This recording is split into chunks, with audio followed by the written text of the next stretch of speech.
things which we are not measuring, your memory, your say, executive functions. And we know from this side that even in the early MS or CIS, if you do a good psychological testing, you would see one of the three domains are impacted comparing to normal control. And we know that the diffuse illness or nature of the disease are present from early on within the diagnosis. I hope that would show you the impact on the individuals and society with all these really delay on the improvement. When we talk financial and cost effectiveness and the health system, we know that with there is the cost increase, and with the market increase on disability, the utilization or the indirect cost, where it's not the cost of medication only, but the indirect cost of physicians, loss of jobs, hospitalization, visit to the hospital would increase because of that. In regard to the prevalence of the disease is rising, and I think now this is an old slide because we need to convince people that it is rising. However, the history would show you from early almost 70s until now, we could see that from a disease that is not well recognized to a disease that is now making the hidden news in regard to the number of people affected and how it's impacting the healthcare system, as we are going to see now. And in Saudi Arabia, there is in 2008, Reagan and the group, they collected without any, it's an internal review, and the estimate came to be 40 per 100,000. We just finished the registry in almost 20 hospitals, and we examined almost 2,500 patients. We did exactly a similar methodology which is done in the US, where they take samples from institutes, samples from data from the insurance, as well as from multiple regions, and then they project to the percentage of the population. But from that, we get the 20 hospitals, divided them in the regions, and then get the number that see patients within the region, and then we projected the patient presence number, which has some accuracy on it. The prevalence of multiple sclerosis in Saudi Arabia is 41 per 100,000 when we talk about general. When we get Saudis only, it's 61 per 100,000. The data are finalized and almost going to be published soon. And now we know that if we talk Saudis, we are almost in alliance with what's available in our region from Emirates, Kuwait, and so on, although within slight differences. Why is the increase or the rising prevalence in Saudi Arabia? One important aspect, it is because we know MS is young adult disease. If you have your population, and this is more actually in Saudi Arabia compared even to neighboring countries in regard to the population who are young, to the population who are at risk of the disease. And then from there, you will see that 42 of your patients are below the age of usual incident or beginning of the disease. But just by the growing population and being more people moving to the age of 18 to 20, you would increase the number of catchment, and that should give you more people to be diagnosed and recognized. In addition to other multiple reasons from the environmental, whether it's lifestyle, change in diet, and vitamin D deficiencies, all of these could be contributing data in a socio-cultural value, because now we have people coming in and out of the country frequently. There are mix of the environmental factor as well as the infectious genetic viral that has been really, most of the virus now are almost being globalized, and the infection is almost the same strain with slight modification from one country to the others. Again, genetics and environmental interaction is really getting the people who are susceptible to develop MS or any other immune-related illness, and just getting into the right setting. Again, from the registry, which is what we noted long time ago. I did the National Guard data, and then we looked into consanguinity and siblings. with disease. And our initial data from one hospital came to be 21% of the patient has a family history. When we did the global, or the whole country, we still see Riyadh region or central region is one of the highest consanguinity, but it's less than what we recorded almost 12 years back.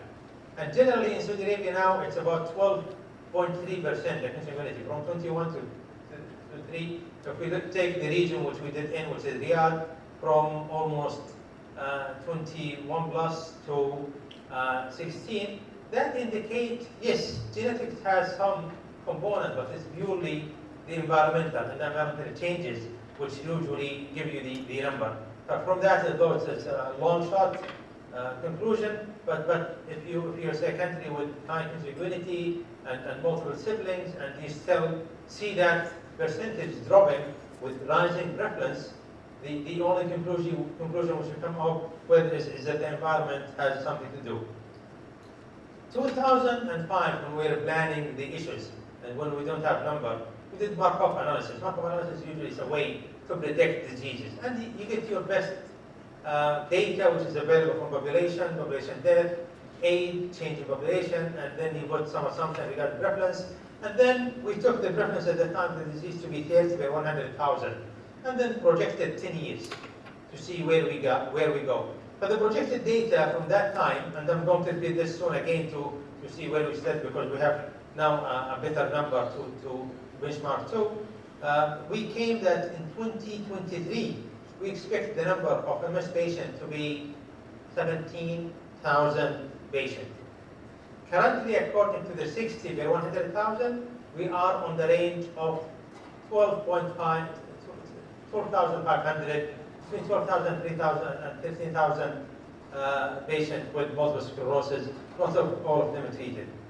Now, when we talk about MS, and I have convinced you that it's really a complex illness because we don't have a clear etiology. We have a lot of interactive factors that can determine how a heterogeneous disease would appear. Then it's really different to both predict the phenotype as well as the clinical course within the phenotype. Now, our new classification of the disease, we know that what we were doing initially, if you have been within the years and times, it was MS, then primary progressive came to be one of the components. Now, we are really going into a much more of when the secondary progression, when should we delay it, and now within the secondary progression, within the relapsing remitting, we try to identify a group that are highly active or active disease to really select which medication we should select on. But what I'm going to challenges, I'll talk about the healthcare system, which is hospital, and payer in general. I'll talk about the neurologist and healthcare provider, with the pharmacist, physiotherapist on the other, and lastly the patient, which should be the center, and all what's done should be in this regard. When we talk about the healthcare system, I'm sure now there are more medication, higher cost, and more patients. But this would drive the system into much more higher spending on a disease that really they would like to go into that. But Saudi Arabia is a large country with multiple cities, and you cannot really now, with increasing prevalence, increasing number, and really going into multidisciplinary approach, which is the patient wanted, it will be difficult to duplicate this everywhere and in every hospital, because it's going to be something that whatever the industry is trying to push now, people starting medication everywhere, that will be restricted, because it's not going to support the system to sustain really good quality of care, as well the starting the medication and the continuation will be difficult really for a group of patients. But that one which will be, I think, one of the issues that when this comes, that's where the direction of strategy should go. And then when we talk about the challenge in healthcare delivery, we talk about all of these with really multiple distances, medication that has been sometimes needed good monitoring, some of them less than the others, but nevertheless, increasing cost will be a major issue. Continuation of the challenges is lack of clear clinical guidelines, and there is no guidelines that the let's say provider is following, and the problem with the guidelines that there has been a clear really changes and many items coming along, and will make if any guidelines would come, it needs to be updated frequently. MOH has been working on this, and the new guidelines will be coming, inshallah, by beginning of next year. Course on affordability of medication, will be an ongoing issue that will be discussed always, because the newcomers sometimes with a slight gain, maybe specific for certain patient group, would be restricted to that patient group to make sure that the increase in cost would be capped. Difference in the reimbursement process between now we have almost 12 million people insured.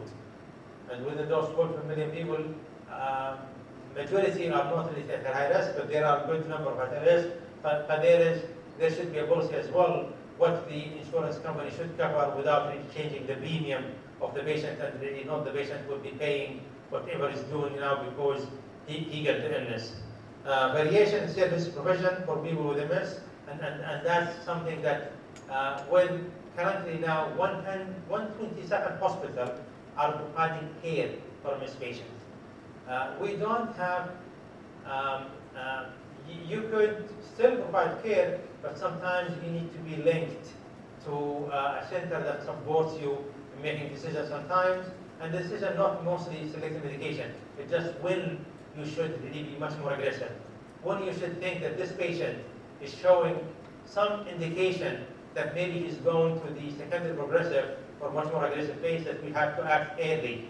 As well, to see where we can be much more proactive to start patients with a very active disease early on the course with highly efficacious medication to make sure that we get a better control. Lack of pharmacovigilance and monitoring is improving, and there are multiple items coming on. For the provider in a hospital, and the patient will come to you, especially if you are in some developmental hospital that restricts referral, and then you would see a patient that would need a ophthalmologist, would need a urologist, would need a psychiatrist, and you cannot refer him. As well, you need a good urodynamic studies, which is following. You need a good team that can do all the treatment of the urological issues, and they are not available. Physiotherapy, it's a long waiting list, and somebody who really, in the majority of the hospital, treats and sees the majority of trauma or MBA or stroke, and he puts everybody within that globe of this group of patients, and he's not really, there are no people experienced on that direction. But you could see that, and as well, if you are a center with some of these integrated healthcare, you will be overloaded, and then you will overload all the other services with you, and it will be an issue. Diagnosis is still a problem. Decision to treat or not to treat, this is something that sometimes take a decision between, because there will be a percentage that you need help, somebody will do to make better diagnosis with you. To treat or not to treat, it's a discussion with the patient, and sometimes it really, you need to allow that to get a better compliance, and you need to give people to visit much more frequently until they make that decision. Treatment selection now, with the availability, which is good. The bad side of it, that we have so many to select from, and sometimes your hospital will be limiting you for a certain group, and that will be coming and happening because controlling cost, one of it is really going with a small variability. Availability of treatment in some centers is an issue. Cost, lack of necessary specialized center, patient eligibility and treatment, lack of follow-up and monitoring of patients, and patient education and adherence. Come back in what? Come back in what? Are okay? Have time? Okay. The challenges from the patient perspective. I currently have patients who come in with eligibility, and sometimes I accept them. The systems say, well, no, we don't have availability, and there are no systems that where people go if you refuse them. There is no clear. Al-Jami'at had a clear guideline that now first you go to your region, Once the university of all the graduates from that region are filled within these hospitals, especially medical and specialized one, then they can accept from outside the region. But sometimes some of the region they don't have, or they do have, but people don't want to go to them. But there's an issue in access to health care. Patients suffer, especially the young one with mild disease. Every hospital say, well, he's mild, he can be managed anywhere. There is no way. And I'm always in a fight within our hospital that, yes, he maybe does not need to come here if there's somewhere else for him to go. But if there is nowhere to go, then he needs to be with somebody that can help him in the early stages. Time elapsed before different diagnosis. This is decreasing, and this is much improved than before. Labs for different education support immediate after diagnosis. This is the most critical time for the patient, is really to get the support. But usually once you get a new patient, newly diagnosed, you would expect that his care compared to the other is almost 3 to 4 times folds increase in the next 3 to 6 months, because he needs to be seen more frequently, he has more questions, what is increases, families, what is increases, and I think you should be flexible to see patients early on, not somebody who has been on the medication for a few years and you can continue with them. Lack of multidisciplinary specialized centers, it's available but in a very narrow space. I could say here that MOH medical centers are much even better than the other institutions providing this, and they do have, like I know, 2 of the MOH that they have the well-integrated care compared to National Guard, where it was an issue for opening eligibilities, already getting everything else and for continuation. And then again, in King Faisal, I'm sure that they don't have the open referral list. Lack of follow-up and motivation, and I think that goes on with really, if you reorganize the services they provide, that will be much better. Community awareness has been an issue, and there are a slight increase. The multidisciplinary approach is one of the most important aspects of really current therapy. We spend a lot in medication and industry push really to use the new and highest and the most expensive ones, but much lesser, if you are a decision maker, a much lesser investment on building a multidisciplinary approach could give you sometimes better outcome if you are looking for the quality of life of the patient and the acceptance of the disease. Giving all this information and giving a good feedback to whatever action you have to do, you need a good registry that would help you to really adapt and support. We started a registry, almost 20 hospitals with 3 people leading it, with Reem, Dr. Hassan, and myself, and we launched the initial phase. The aim was epidemiological data to look for clinical outcome, to do humanistic burden of the disease, and then whoever did the slide, they changed some of the wording, but we need to look into this. And sometimes having the as well the data help you to really do a good economic feedback and studies to see where is if you get a limited income, where should you direct that money. The previous one was focusing on MS. The new one, which is coming, it will come as MS registry or immune-related disorder. It will have either MS, CIS, or NMO. And if you go to the CMS, it goes to primary, or progressive, or relapsing remitting. And if it's a progressive, it goes to primary, secondary, or you don't know what type. It's purely will be web-based, and all the activities should be really simple to do with a lot of variables, but you don't need to fill all the variables. There are certain important information which will be mandated to fill with a good entrance. And within that, for your patient, you will have a dashboard to analyze all your data for you as a hospital. This is the new one, which is coming hopefully by, let's say, in the first quarter, is under MOH. Just giving you some data, and I'll be quick on this because Saeed جاء هنا I have to leave. This is the demographic. What we noted here that people, the hospital from Western region were involved more than Central or Eastern and less in the South and North. We see people that they are having issues to diagnose the progressive form. Majority of the people are diagnosed with MS, relapsing remitting. Only in the specialized center, the primary progressive form was diagnosed represent almost 10%. But in any other centers, there was only relapsing remission. They did not really look into the form of the others. Looking into the data, and this is not the full data that we analyzed, this is almost full. This is just the pre-final, which is 2,305. 200 patients added to this. But we could see that majority are young, and majority of their average age was 33. There was 2 to 1 female, and there was majority are married, luckily. With all the diseases, you can see that there are, the community has been accepting, and this can be really used to really, because now it has become an issue.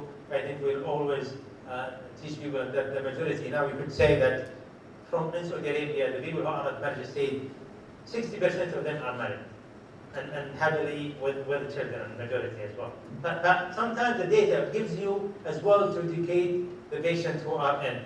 The family history, we talked about this, 12.7. Age of first attack, it's almost 27. And we have the data about delay. Delay, when we started in this variable from one area to the other, but it's average, it is about, I think it's about a year plus to get diagnosed and treated. Age score, majority of our patients are really young as well, with between less than 1.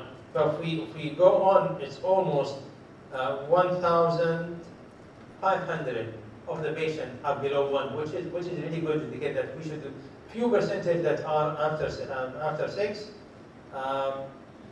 The treatment, majority of the people are treated for relapses, which is meaning that accessibility to the care during relapse is good, and majority of the patients as well are on one form of therapy. This will come from the publication, just showing the data on the full analysis, which I told you that the prevalence is 61 per 100,000, which is arranging with the other Saudis. And it tells you again, it consists that majority are young, male to female is 2 to 1, majority are educated, employment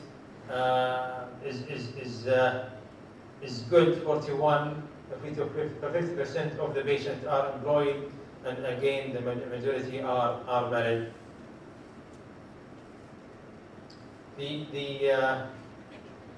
Just to conclude, MS is a heterogeneous autoimmune disease affecting young adults and more in female. Prevalence of MS is increasing globally and locally. Patient healthcare provider and healthcare system are facing multiple challenges. We are part of the challenge if we don't really start to think of it. Local data about local data about national registry are important to really support as well as to educate the patient, and as well the data will improve healthcare. Thank you. A lot of clinical as well as local and national data. We will take 1 or 2 questions. If you have any comment. Also, the population, it's not only the young people increasing, the population is increasing.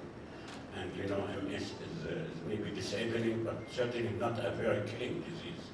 So there's, by increasing population, the population increase like every 8 to 9 years, the number will increase, at least from the government's point of view. Sari from King Abdulaziz Hospital, Makkah. I have suggestion that we can set up a committee which is see the goals of MS patients, and they can then set up some criteria to label a hospital as MS friendly. Now once you have MS friendly hospital, any hospital in the kingdom, whether it is a government hospital or it is a private hospital, they like to have this label as a jewel in the crown. So labeling them as MS friendly, that means that if a patient goes to their hospital, he will avail all the facilities. And that will solve the problem of referring the patient in higher centers. So one time and one stop, all the facilities for the MS from diagnosis to the treatment will be there. So that will, I think, solve a lot of problem for patients, those who cannot reach to higher hospitals, and they can get it in their own area. That's a good suggestion. However, there are guidelines for actually qualifying a center to be a MS center from both all the activities. But there are, and Minectrim as well has these criteria. If you want to apply for it, they would come and examine you and give you the label of MS center. And there are criteria for MS clinics. The problem if we don't really do educate ourselves first, this is as well will come. If we don't educate ourselves to be ready for that stage, we will have an issue because majority would have, and that there are few centers who will get that. And then now with the current activities, we have major issues, which is much more important, is access to care. And patients are really suffering to go to a hospital. If you even limited it, it would be much worse. I think we identify this as an issue. We identify a plan for it, and they think it's coming within some time. But timing is important when it starts. Thank you, Mohammed. But this is a worth. Your suggestion is very valid, especially now. There's an insurance, there's availability of medication, there's patient group. So I hope, some kind of stakeholder look at this and get some kind of accreditation or certification that will help each region. As Mohammed mentioned, in the Minectrim, we start to do this in Kuwait, in Abu Dhabi, in Dubai, and Al Ain. And next month we're going to Al Ain to certify one center. We're not in Saudi Arabia is a bit different, and we have to be careful not to become sensitive in a center where they're not certified. That will put the people. So it has to be studied in at the level of maybe Minister of Health, Saudi Council, Saudi Council for some. So it will be like a studied project before application. Okay. It's my pleasure to introduce my friend, my youngest sister, Jamila Saidi. Jamila, she did her training in neurology at King Faisal Hospital. She was a super resident, and then she went to University of British Columbia. She did a fellowship in MS and in neuroimmunology. Came back, worked initially at King Fahd Medical City in Riyadh, then moved to Princess Noor Hospital University. Jamila is, because she's overactive, she ran out of ATPs. So she is sick, and we thank her first for coming. She took 5 tablets of Tylenol, and that will last her only for 1 hour. So she decided to give the 2 talks while sitting together. So you have to, we'll delay the coffee break for a little bit, but for her to go and relax. Thank you, Jamila, for really doing this for us. The first talk will be an early treatment of multiple sclerosis, and the second about progressive. So we'll start from CIS up to EDS of 10. Bismillahirrahmanirrahim. Good morning, everyone. Thank you, Prof. Halimi, for this introduction. Thank you all for coming on Friday morning. Thank you, man, for the invitation. So today I will be talking about 2 talks. The first one will be about early relapsing MS, and then we'll progress into the progressive form of multiple sclerosis. Actually, the talk will be just a repetition for most of you. It's just a basic talk. So most of the slides here are from the continuum of 2016. I didn't update the slides except few slides only because there is a new continuum issue which was published in 2019. So most of the slides you will be seeing here is from 2016 except few slides. So as you know, MS is a very common disease and it's an autoimmune disease. It's a demyelinating and also involving axonal damage. It's a quite common disease. MS usually is a phenotype. The phenotype is from combination of 2, relapses and progression. And it's very important to define what is a relapse. So we have relapse, either we have a clinical relapse or subclinical relapse. So clinical relapse is the presence of new neurological symptoms that last for 24 hours or more in the absence of fever or infection or any other factors that might cause a pseudo relapse. This is the clinical relapse. However, we also sometimes call a subclinical relapse, which is the presence of active lesions in the brain without the clinical symptoms, and we frequently see this. It just happened that probably the lesion occurred in an area which is not very eloquent area, so that's why the patient didn't have any clinical symptoms. However, it has almost the same significance of clinical relapse. So relapse has to be treated, of course, because with a pulse steroid therapy, and in cases of poor response to steroids, sometimes plasmapheresis can be given. And we know that steroid therapy or plasmapheresis, it just facilitates the recovery from the relapse. However, it doesn't change the long-term outcome. And there is special talk about how to manage MS relapses. So the aim from this talk is mostly on how to manage patients in the early phase of the disease after the diagnosis of MS and the clinically isolated syndrome. And then we'll go to the second part, which is the progressive form of multiple sclerosis. So we know that MS in general is a demyelinating disease. It involves myelin damage, demyelination, and in addition to that, there is an axonal damage. We know that the lesions are not only in the subcortical area, however, there are also cortical lesions in most cases of MS, and especially in the progressive form of the disease. So I decided first, before I go into the medical management of patients with MS, just to reinforce or emphasize on the first step of which is the diagnosis of MS. We have to make sure that diagnosis is accurate because we have seen many cases of misdiagnosis. Even last year, I have seen a patient who was diagnosed as a case of MS 2 months ago, and she came to me, and actually she's 18 years old and realized that she has a Suzanne syndrome. So the first step, the diagnosis, and make sure that the correct diagnosis, to make sure that the diagnosis is correct, because the management, once you look at a patient with MS, nobody will refer to the diagnosis. It's very hard to say to a patient after many years that, oh, actually you don't have MS. Probably you just have migraine or you have people with deficiency or so on. So we know that the diagnosis of MS, or there's a diagnostic criteria, and the latest revision of the diagnostic criteria was 2017, McDonald's criteria. However, the main principle from all the diagnostic criteria of MS is to have two things. The first one is the dissemination in space and dissemination in time. So if you apply this, no one will remember exactly the criteria, but you just have to know the basic principle. So what does it mean, dissemination in time? And what does it mean, dissemination in space?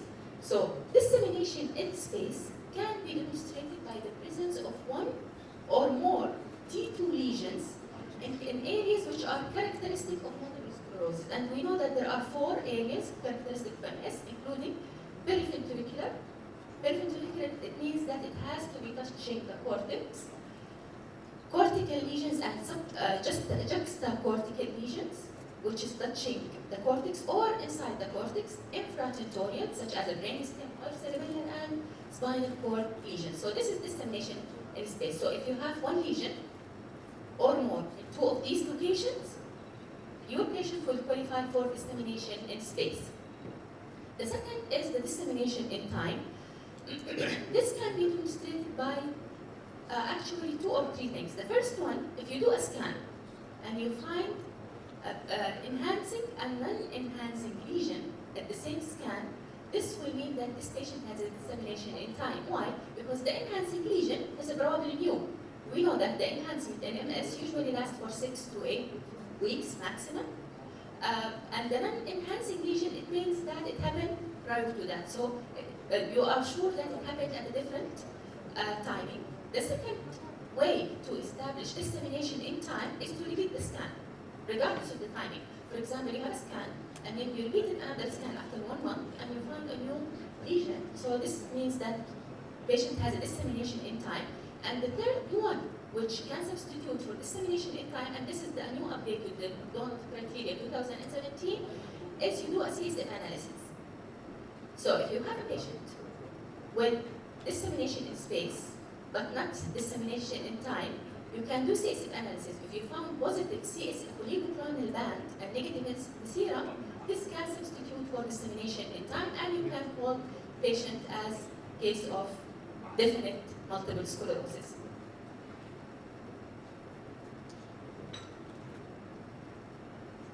So here is just of the some of the typical locations of MS. So you see the first one is the typical periventricular lesions, which is touching the ventricles. If it's not touching the ventricle, you can call it subcortical, and it's not really characteristic for MS. It has to be touching the cortex. The second one is juxtacortical or cortical lesion. Juxtacortical, it means it's touching the cortex, and inside or cortical, it means that it's inside the cortex. And the infratutorial, which is either a brainstem or cerebellum, and the spinal cord lesion, which is usually partial, small inside, ovoid, 3 millimeter, usually posterior, different from the lesion that we usually see in neuromyelitis optica, which is a very long cord lesion. So let's go back to the criteria. So for each one, to be able to remember it, you have to apply the criteria of dissemination in space and dissemination in time. So let's say you have a patient who presented with one clinical attack, and the clinical attack is optic neuritis, for example. You did his imaging, and you find 2 lesions, one periventricular and one in the midbrain, for example. So by criteria, this patient has qualified for dissemination in space, but he doesn't have any enhancing lesion. So in this case, before, in 2010, we were calling these patients as a clinically isolated syndrome, not qualifying for misdiagnosis. But with the 2017, you can do CSF analysis. If you find CSF positive oligoclonal band, it means that this patient having dissemination in space and dissemination in time, and he qualifies for diagnosis of MS. And many patients who were diagnosed previously based on the 2010 criteria as having CIS, by the new criteria, actually they have a definite MS. So we know previously we used to call or to classify MS as 4 clinical phenotypes. The first one is relapsing remitting MS. The second is primary progressive MS. The third is secondary progressive MS. And the fourth one is relapsing progressive MS. However, this classification has been changed, and it was published in 2013. If you see here, we can call the patient either having clinically isolated syndrome or relapsing remitting MS. Clinically isolated syndrome probably not, either will be not active or it might be active. If they are active, so by criteria, they can be called definite MS, and relapsing remitting MS can be either active or inactive. And disease activity depends not only on the clinical picture, so it's not necessarily that the patient is having active clinical relapses. Activity can be either by clinical, the presence of clinical relapses, or subclinical. Subclinical, the presence of new lesions in the MRI, contrast enhancing lesions in the MRI, or emerging lesions. And the second classification is the progressive MS, and I will leave this to the second part of my presentation. So we know that MS treatment progressed over the years, and most of the available treatment are for the relapsing remitting form of MS. So the first medication which was introduced was interferon beta 1B subcutaneous. That was in 1993. And then in 1996, Khobar was introduced, which is subcutaneous daily injection. And then in 2002, subcutaneous interferon beta 1A, which is Rebif. And in 2004, natalizumab, and then it was withdrawn from the market because of the presence of cases of PML, and then reintroduced again in 2005-2006. And in 2010, we have the first oral medication for treatment of MS, which is the fingolimod. And in 2012, 2 years later, we have the second oral medication which is oral teriflunomide. In 2013, third medication, which is dimethyl fumarate. 2014, we had the second intravenous infusion, which is alemtuzumab, and also the regulated interferon, which is once subcutaneous every 2 weeks. And then in 2016, daclizumab, however, it was withdrawn from the market because of the side effects. 2017, we have ocrelizumab for the treatment of relapsing MS and primary progressive MS, and also we have oral cladribine therapy. In 2018, fingolimod was approved to be used in pediatric population. In 2019, we have 2 medications. The first one is tirbanibulin, which is usually approved for the treatment of relapsing MS and active secondary progressive MS, and rixamal fumarate, which is like dimethyl fumarate, but probably has fewer GI side effects. So we are talking now about early cases of MS. So as we said, the first step in managing patients with MS is to have an accurate diagnosis. This is very crucial and important. The second thing is to re-emphasize the importance of managing the patients. I have seen a lot of resistance from patients initially because they had an episode of optic neuritis, and then after a few weeks they are back to normal. So they are not convinced why we should receive a long-term treatment. They don't grasp the idea that disease-modifying therapy are very important to hopefully prevent future relapses and delay or prevent future disability. So the second thing is to tell them the importance of early initiation of the treatment during the inflammatory phase. The third part is not only disease-modifying therapy. Management of other modifiable risk factors is very crucial in patients who have MS. For example, patients who have obesity. We know that obesity has a negative effect on MS. Smoking, either active or passive, have a negative effect on MS. And also diet. We know that probably high salt diet might be also having a negative effect. And this is a very quick question that usually most of patients are being or asking us in the clinic.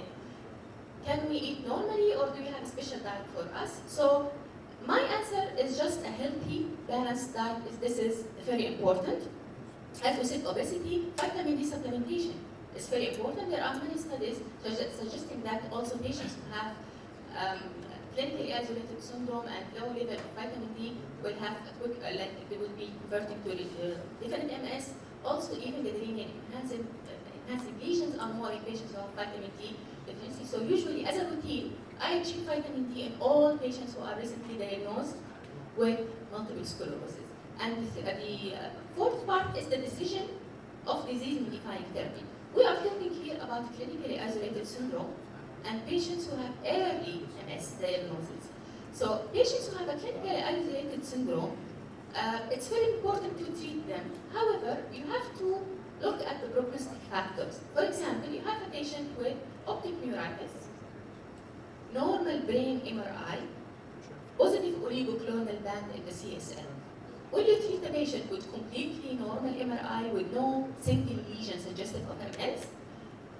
No, I don't think that we should keep them on a long term because we know that most or all the clinical trials of a clinically isolated syndrome, part of the clinical trials, they have to have at least 2 lesions in the brain. So if you have the same scenario, optic neuritis, 2 lesions in typical locations of MS in the brain, MRI, and positive oligoclonal band, it's very important to initiate the discussion with the patient to be started on disease-modifying therapy approved for patients who have a clinically isolated syndrome. And as I said, now, after the 2017, many patients who were actually diagnosed as having clinically isolated syndrome by 2017 criteria, they have a different MS, and you have a better, probably, option of treatment. Early MS. As we are talking about early MS, I will not talk about patients who have a very highly active disease or active disease because Dr. Reem will talk about that. So we have few options in patients who have early disease. So either we treat them with injectable drugs, interferons, or glutamate acetase, or we can give them dimethyl fumarate or teriflunomide. So these are the 3 options. I usually tell the patients the available options, and then it's a shared decision based on the other risk factors. and the comorbidities that the patient have, and pregnancy and family planning, planning for the patient. So these are factors that should be taken in consideration. Usually I don't discuss the treatment that will be required for highly active disease, because I know that these patients are not qualified to receive such an aggressive or highly intensive medications. However, I tell them that in case if a failed treatment, first-line treatment, we have any options, because most of the patients will go into the internet and she will come to me the next visit, Doctor, there is a monthly infusion medication and we didn't mention it to me. So usually I tell them that there are other medications, but I don't think it's appropriate for your condition. So let's say, for example, you have a patient, young patients, and you would like to start her on a disease-modifying therapy. You give her the options of either injectables or oral medications, for example. So if you know that the patient is having a very high reactive lifestyle, patient, for example, is having a needle phobia. So it's not logic to start her, for example, on interferon while she is having needle phobia, for example. So this is, as I said, it's a shared decision. If the patient is having diabetes or having a cardiovascular risk, also it doesn't make sense to start them on medication that is known to cause side effects in diabetic patients, for example, because we know that with glucagon oil, the patients who have diabetes, they will be having a higher risk to develop macular edema. Patients who are known to have cardiovascular risk, for example, I will not choose Khobar. Both patients who would like, for example, to get pregnant, we know that some medication will require a very long washout period. So that's why it's very important to have a shared decision in managing patients. And in addition to that, also, we have to manage other aspects of the disease, including, as I said, vitamin D supplementation, symptomatic therapy of patients with MS also is very important, and this is also a separate talk will be presented by Dr. Hassan Tibeti later on. So we'll just talk briefly about the medications that can be used in early MS or a first-line medication. The first is interferons, and we know that we have interferon beta 1b or interferon beta 1a, which is either subcutaneous or intramuscular, and we have the new regulated interferon, which is subcutaneous, and it's given every 2 weeks. So what is the main side effects of interferon? It's the flu-like symptoms, injection site reactions.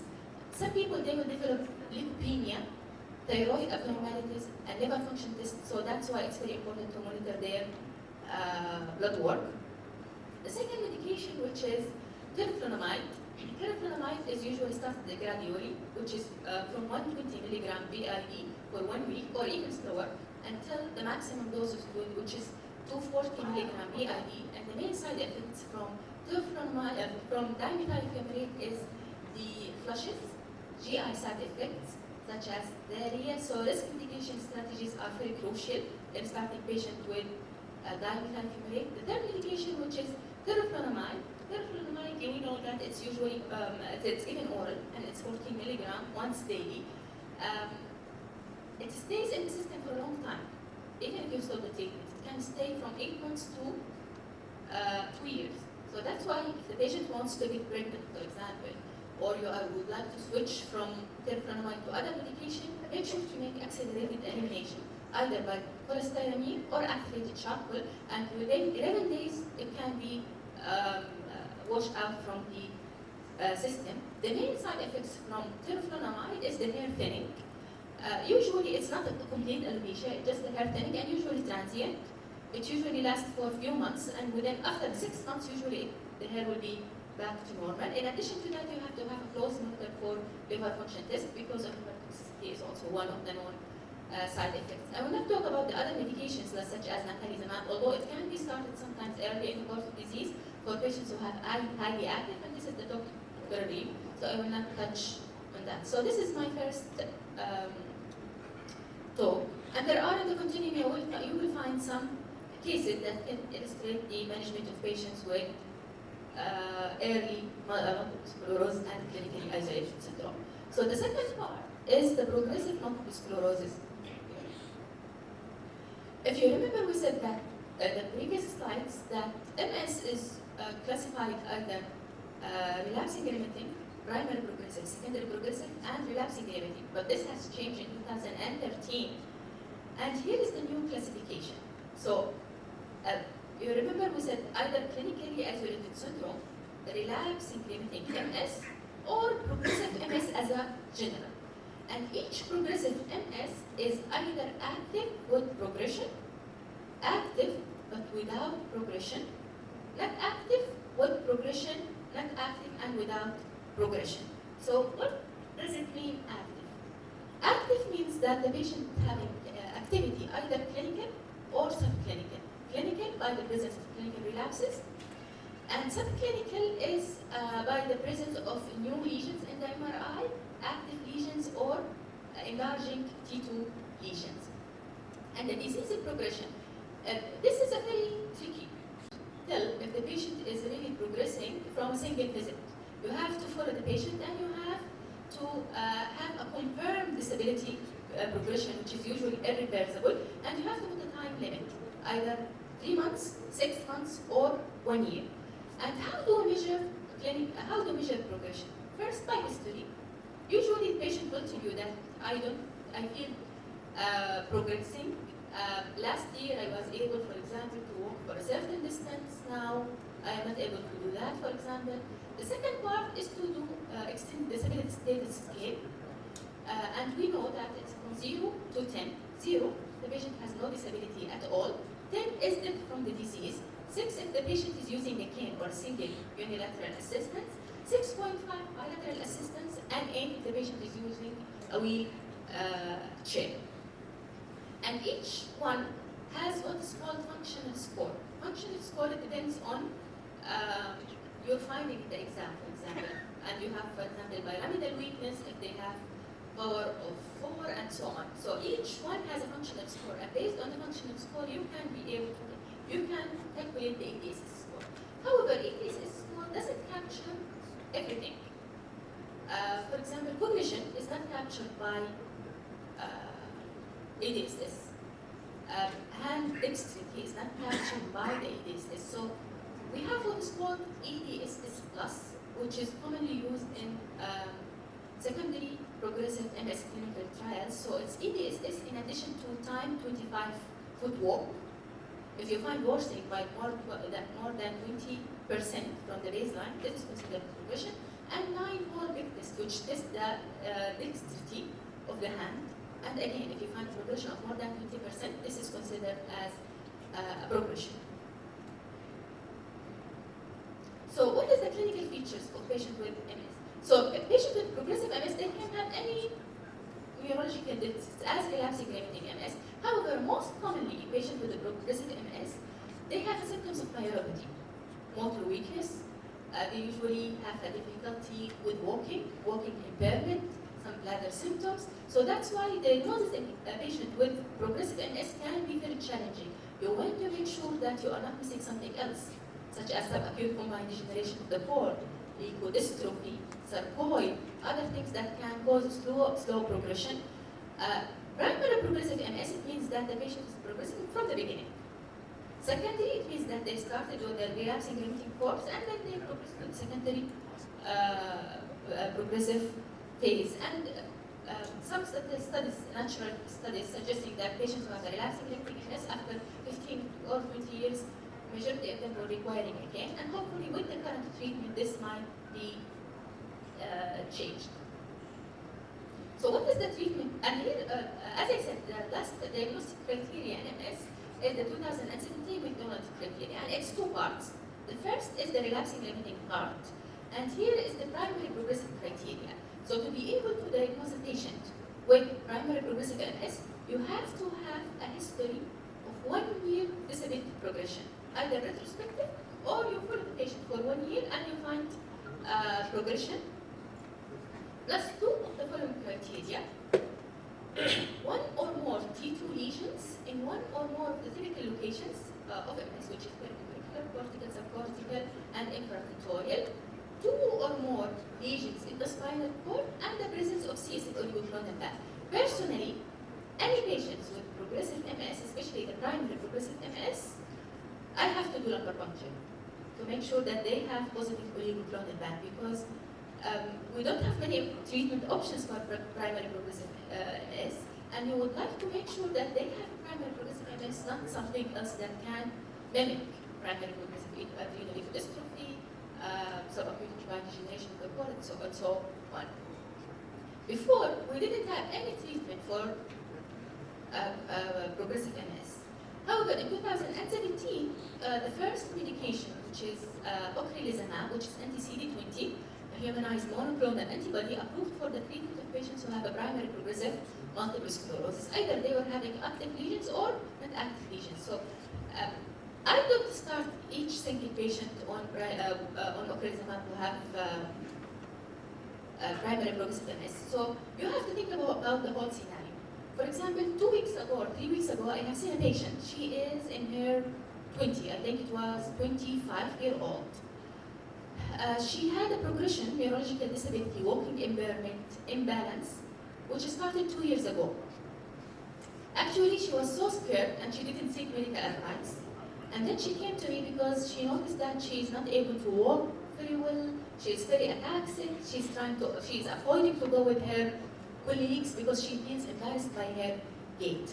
I did extensive investigation. She has lesions in the brain, very typical for MS, but as I said, her age is very young. I didn't find any active lesions in the brain, and I did CSF analysis, which was positive for oligochondral band.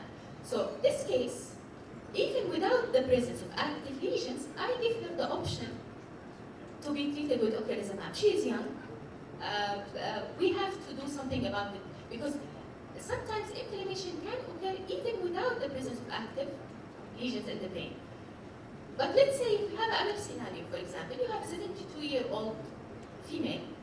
She is diagnosed for 30 years to have MS, primary progressive MS, and she's on a wheelchair for 15 years. Her MRI is stable for 10 years, no new lesions. She's already wheelchair bound, she has a recurrent urinary tract infection, she has bed sore. In this case, I will not manage her with ocrelizumab, although she has a primary progressive MS, but you have to think about the risk and the benefit. Probably she is elderly, she has a recurrent risk of infections, so probably giving her the treatment will be doing her more than good. What about the secondary progressive MS? Secondary progressive MS management is really challenging. And before, we used to continue on the medications which are used for relapsing remitting MS, especially if they have a disease activity. Now we have 2 medications approved for patients who have secondary progressive MS and who have active lesions in the brain. First one is cefurotamab. Cefurotamab is like Gilgini or fingolimod. However, it's more selective for sphingosine-phosphate 1 and 5 phosphate receptor. And the second one is cladribine. So we have hope for patients who have secondary progressive MS and they have active disease. So I think also in the continuum part you will find examples illustrating the progressive case, progressive multiple sclerosis and the treatment options, and by this I will conclude my presentation. Thank you very much. You simplified a difficult subject. Any questions, any comment? Tafadhal. Thank you, Dr. Jamila. Just this a question which always I'm trying to find an answer. Oligochondral band in CSF, which now we use it as dissemination in time in serious cases, it's an IgG. So IgG means at some point there was an IgM. But usually we know that the IgM to turn into IgG it takes 4 weeks. Do you think is, which I understand when someone have an attack and it looks like a multiple sclerosis and you do a CSF, so you say it's a chronic inflammation going on for some time. But what's about ADEM and animal? In those cases, most of the CSF will be negative, but some of them will be positive. This is the timing when you do the CSF.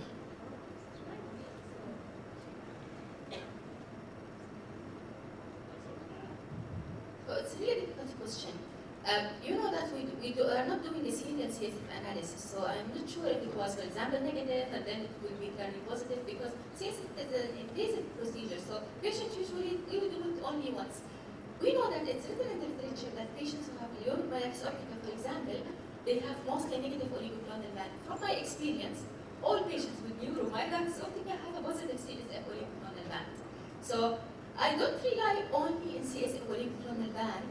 CSF oligoclonal band, I have seen it in many conditions: sarcoid, infection, brucella, neuromyelitis optica. However, it just makes me comfortable that there is something or immune process going on. Yes, it just because in our culture they always refuse the first CSF when it's offered. Yeah. So we always, when we see the patient, we see it's like a month or two after when you do the CSF. I don't know if this is real when we do the CSF and then we found it's positive, that it's confused everybody. So it maybe just that, most of the time. It might be. Over the years, we seem that European band has some ethnic relation. Like in the West, in the Caucasian, it said 85, sometimes 90, and this is MS. For many years, we looked at our case, and this has been proven in many other studies. It is much less than 80 or 90%.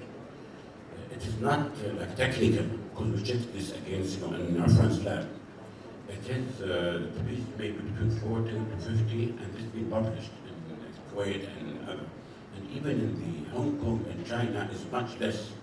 So it seems that what applied in McDonald and the sensitivity of bands, it does not apply to this kind of people. We are not the same. Pharmacogenomics is a bit different. And unfortunately, we just take this number and we don't verify it. I wish to know, we get 1,000 clinically definite MS and see how many of them bands having, a standard, ectophoresis, high resolution. There's 2 or 3 techniques. About 20 years ago, many of my cases have no negative band. So I took 10 samples, sent it to an American lab to make sure it is not technical. And they have the same result as we have at Kinfesa. And because you can choose maybe and based on something based on positivity versus negativity. So this is something really needed in our region. How common is a band index? It's not as simple as.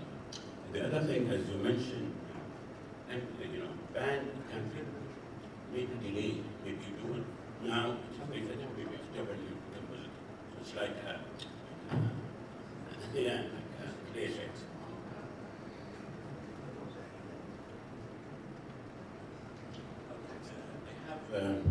This is a democratic meeting. So we will break for 10 minutes and then 2 options. Either we have only Dr. Bonayan, because she paid her dues, or we can combine 2, for example, Iman or Shine and Bonayan, and then we go to Salah. That means we will finish before 4. So you want to have 1 talk after the break or 2 talks? 1 talk or 2 talks? 2 talks? 1 talk or 2 talks? We still have time for a break. Yeah, if 2 talks, 1 talk.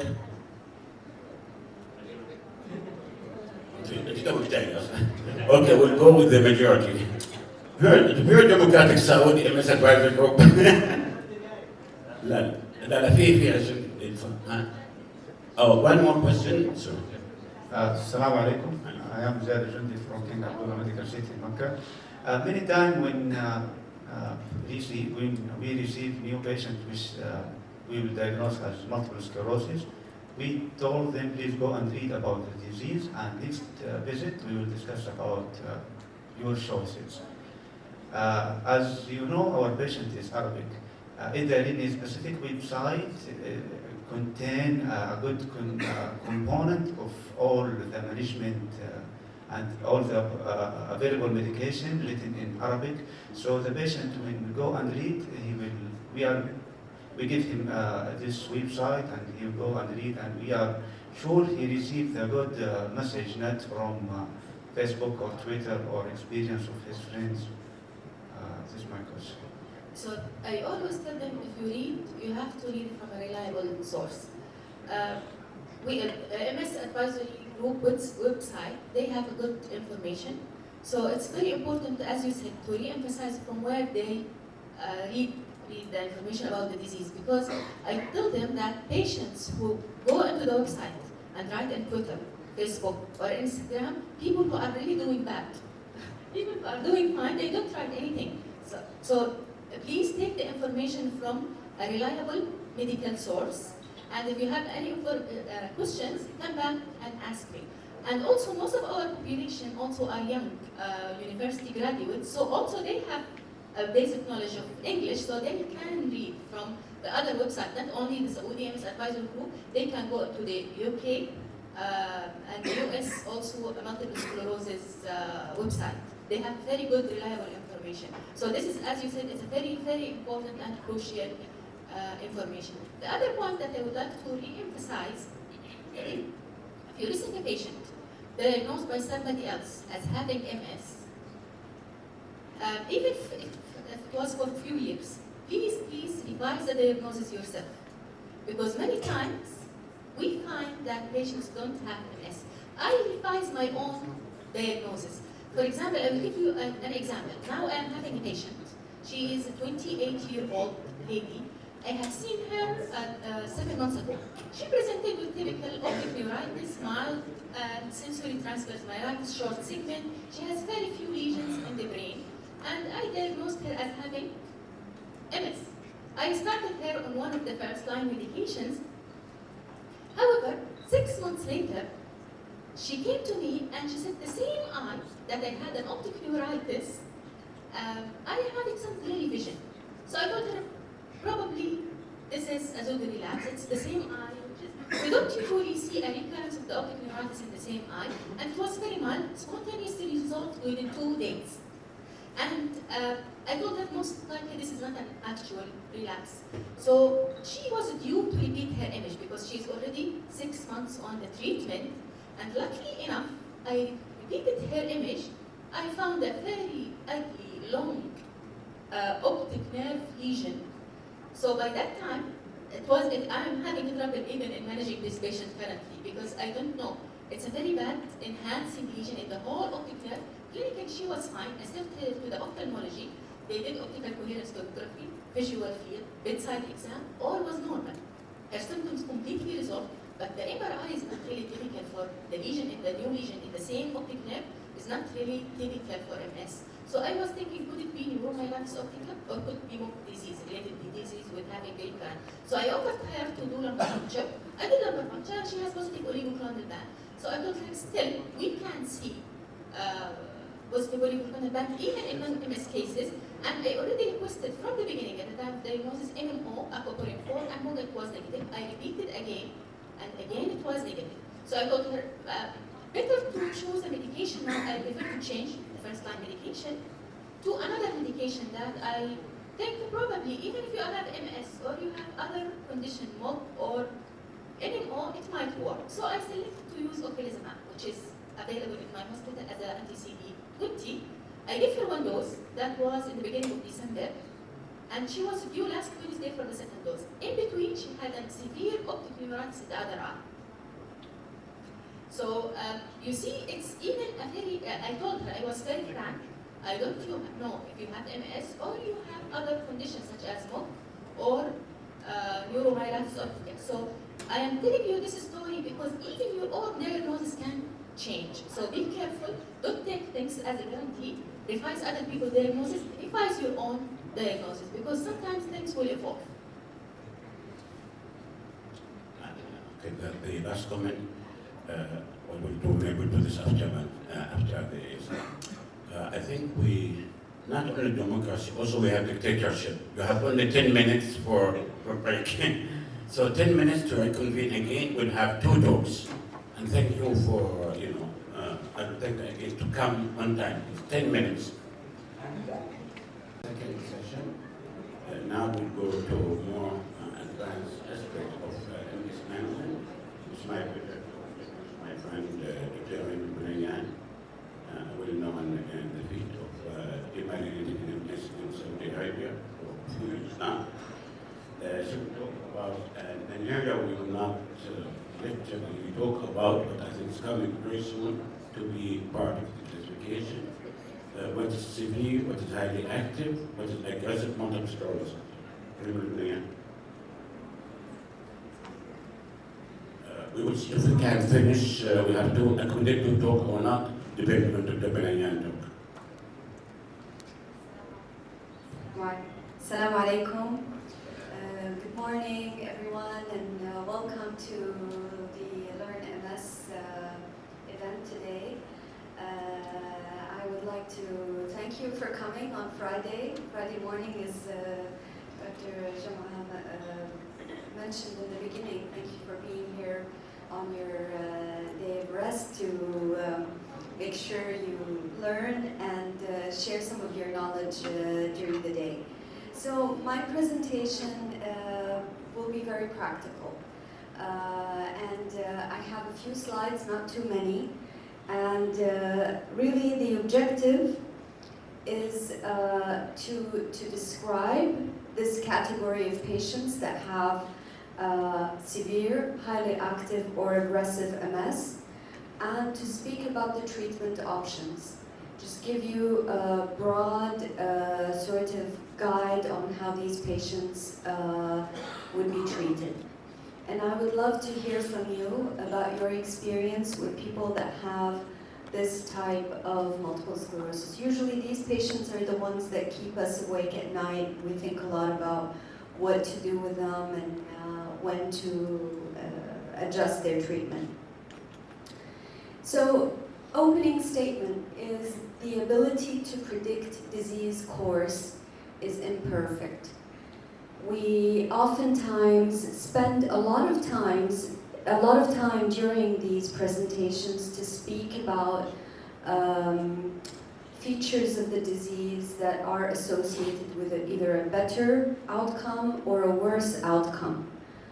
But in the clinic, when we sit with an individual patient, it's after the diagnosis, and in my clinic I tell the patients we have two boxes, the diagnosis box and then the treatment and disease course box. The first one is, for us as clinicians, is relatively easier, especially now that we have the criteria and the newer criteria enable us to make the diagnosis earlier. And so once that diagnosis is made, it's very difficult for us to, on an individual level, predict the disease course, predict the response to treatment, predict the potential side effects that will happen with the individual patient. And so it's often very challenging for us at that moment, whether it's at the first visit or at a later point. So from the demographic qualities of patients, these are the risk factors for a worse outcome. And again, and these are from epidemiological studies on large numbers of patients. And so men generally have a worse outcome than women. Age of onset after the age of 40 is associated with a worse outcome. Ethnicity, Africans tend to have a worse outcome than Caucasians. And smoking. Smoking is important, and it's important because it's relevant to that discussion that we have on the first box. We usually talk about smoking with our patients and tell them that usually the end point of a smoker is worse than a non-smoker that has the disease. This is nice, but it oftentimes doesn't help us in decision making at the time when we're seeing the patient, at the time of diagnosis. We would not make a decision to select a certain treatment over another based on these demographic qualities.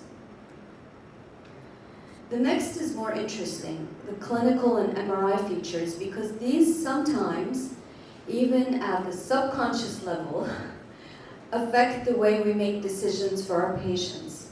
And this is getting closer because the next thing I'm going to show you after talking about the qualities that are associated with a quote worse disease or worse outcome, we will talk about the definition of aggressive disease or highly active disease. So stay tuned for 2 seconds.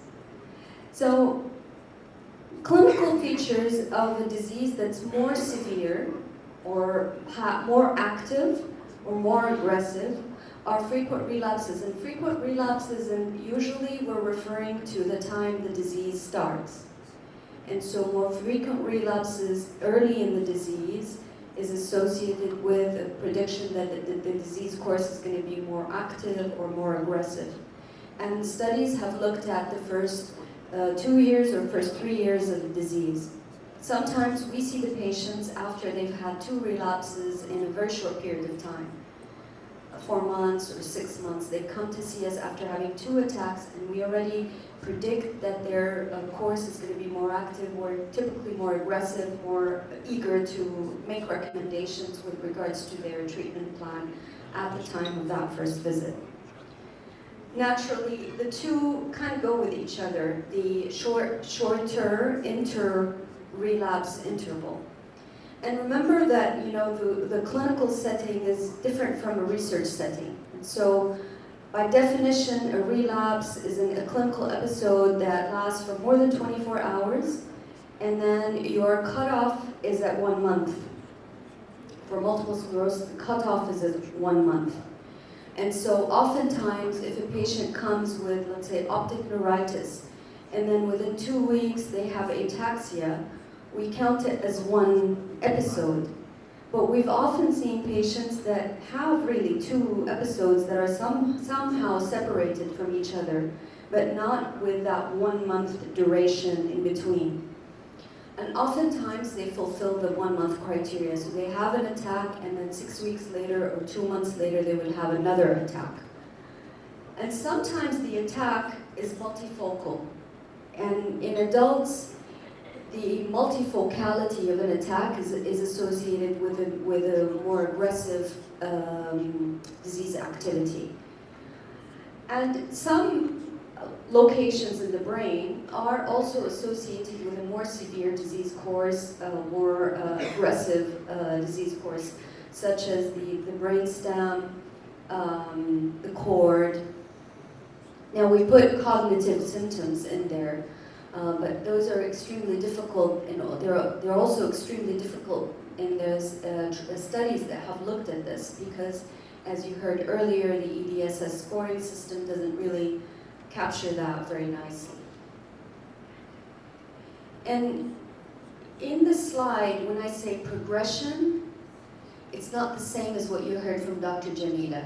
It's a progression over a short period of time after a person has a relapse. And I point this to the trainees. When you read papers on multiple sclerosis, to separate and critically appraise those papers as you read them, because progression, in the sense of the broad disease course, is what you heard from Dr. Jamila. Short-term progression that's related or heavily linked to relapses is a feature of the active disease itself, and that progression a lot of times reverses if that relapse partially or fully recovers. MRI characteristics of highly active or aggressive disease are basically the burden of disease, number of T2 lesions, burden of disease itself, the appearance of new T2 lesions over time, and enhancement, presence of gadolinium enhancing lesions. And so the top 2 are the ones that are strongly used and typically used in our clinical assessment at the time, even at the time of the initial evaluation or in terms of follow-up. And I can come back to this in our discussion depending on how we go with our. And so this is, I'd like to stop here for a moment. What do we mean when we say it? So you can see the title, and this title is, we're presenting the continuum from the American Academy of Neurology material. And so that section, this is the title of that section. It's called Severe, Highly Active or Aggressive Multiple Sclerosis. They're probably different things, and so it's important to spend a moment talking about that definition. There's no fixed and agreed upon definition of what this means in papers across, and so remember that. And remember another thing is that we often separate a person that's presenting for the first time or treatment naive, let's say early in their disease presentation, versus someone that has the disease and isn't responding or behaving their disease is active in a short period of time.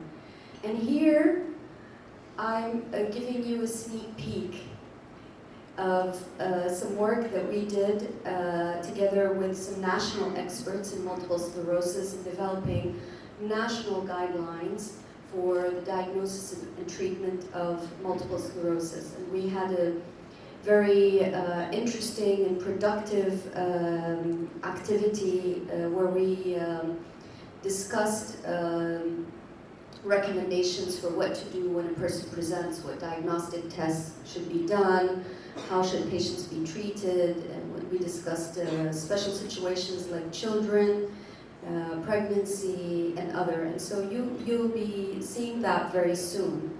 And so it's still in draft form. But when we had that meeting, this is what we agreed on. This is the consensus that we agreed on, and you'll be seeing this, and it's probably relevant to people that are practicing in the kingdom to have a common nomenclature and a common understanding of what we mean. And so we discussed activity, whether it's active or highly active, defined as presence of relapses, one or more, and or MRI activity in the last 12 months. So that might change the duration of time. We might, in our revisions, agree for 18 months or so, but keep that in mind. And so these are people that are, could be treatment naive. They could be presenting for the first time and you're seeing them and they've had more than one relapse or more than one episode in a very short period of time. So you know that this definition refers to their activity. Aggressive multiple sclerosis is a disease. This definition applies to people that are, presenting for the first time or later, treatment naive or not naive. Okay? And so I go back to this. This is from the American Academy of Neurology. So the markers for aggressive disease are clinical attacks, disability, and MRI activity. Okay, this is another slide that I'd like to spend a moment here.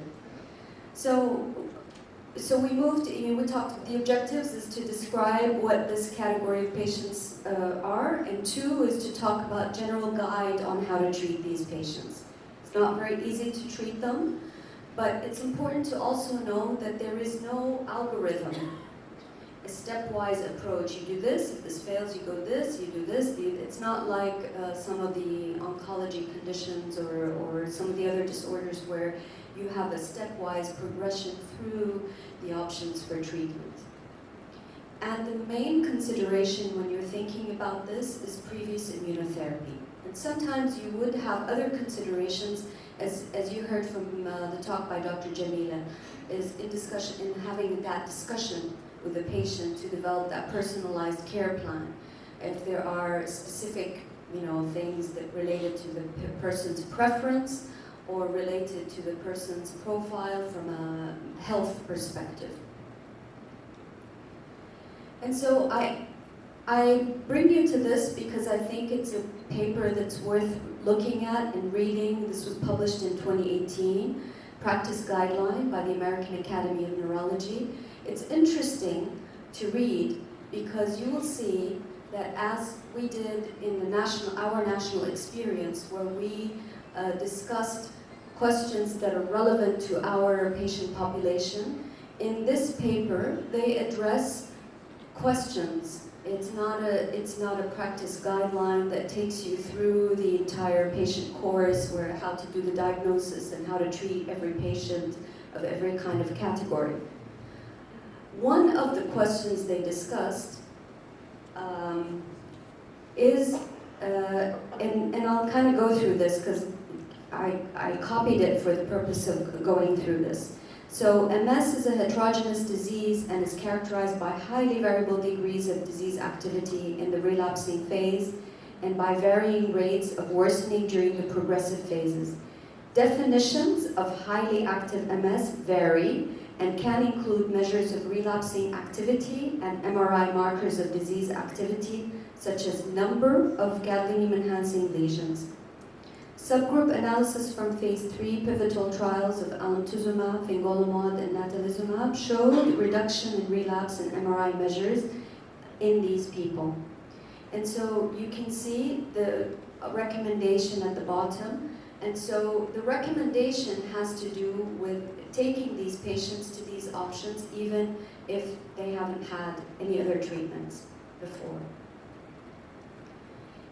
This is, again, sneak peek. You're seeing this for the first time, so I hope you feel lucky to be looking at this.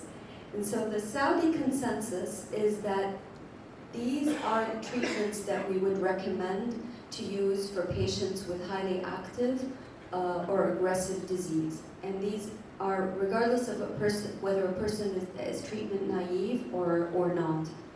Now, specifically, alemtuzumab, in our national consensus, we agreed that it's not for treatment-naive patients, and it would be reserved for people that have received and failed treatment.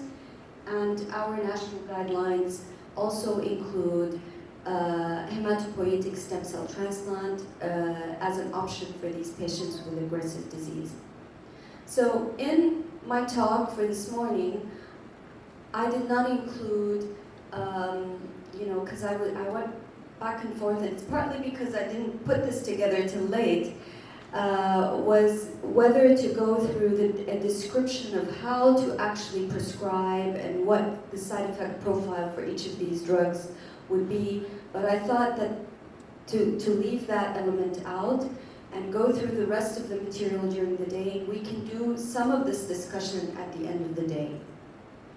These patients are very sick, and we would always recommend that if you have someone with highly active or aggressive disease, to make sure that an MS neurologist, or you heard the discussion about MS centers, or specialized centers, or to at least consult a colleague to make sure that you have more than a single opinion on how to manage these patients. These treatments are very serious. They have important side effect profiles that we need to really know and understand, especially the new drugs. I mean, the new drugs, we don't even know what their long-term side effect profile could be with regards to risk of malignancy. We were having that discussion, Dr. Iman and I, the other day, is that we oftentimes worry and think a lot about our patients. Sometimes our patients would develop something seemingly totally unrelated, and we would wonder if that's related to an intervention that we introduced. At the same time, it's important to end on a high note, is that not making the decision at the right moment could lead to more disability. So we need to make these decisions in patients that are sick versus saying, let's wait and do another scan in another few months, etc. And back to the recommendations for when to assess a patient, because I want to make sure that I don't forget to mention that. In any patient that presents, even the ones with a better profile from a demographic and clinical feature perspective, in any patient that presents that we start them on disease-modifying or immunotherapy, we need to see them in a period of 6 months. Do an imaging study for rebaselining and see them clinically to assure that they are showing a positive response to their treatment at that time. I think this takes me to the end. How many of you have seen a patient that has highly active or aggressive disease? Okay.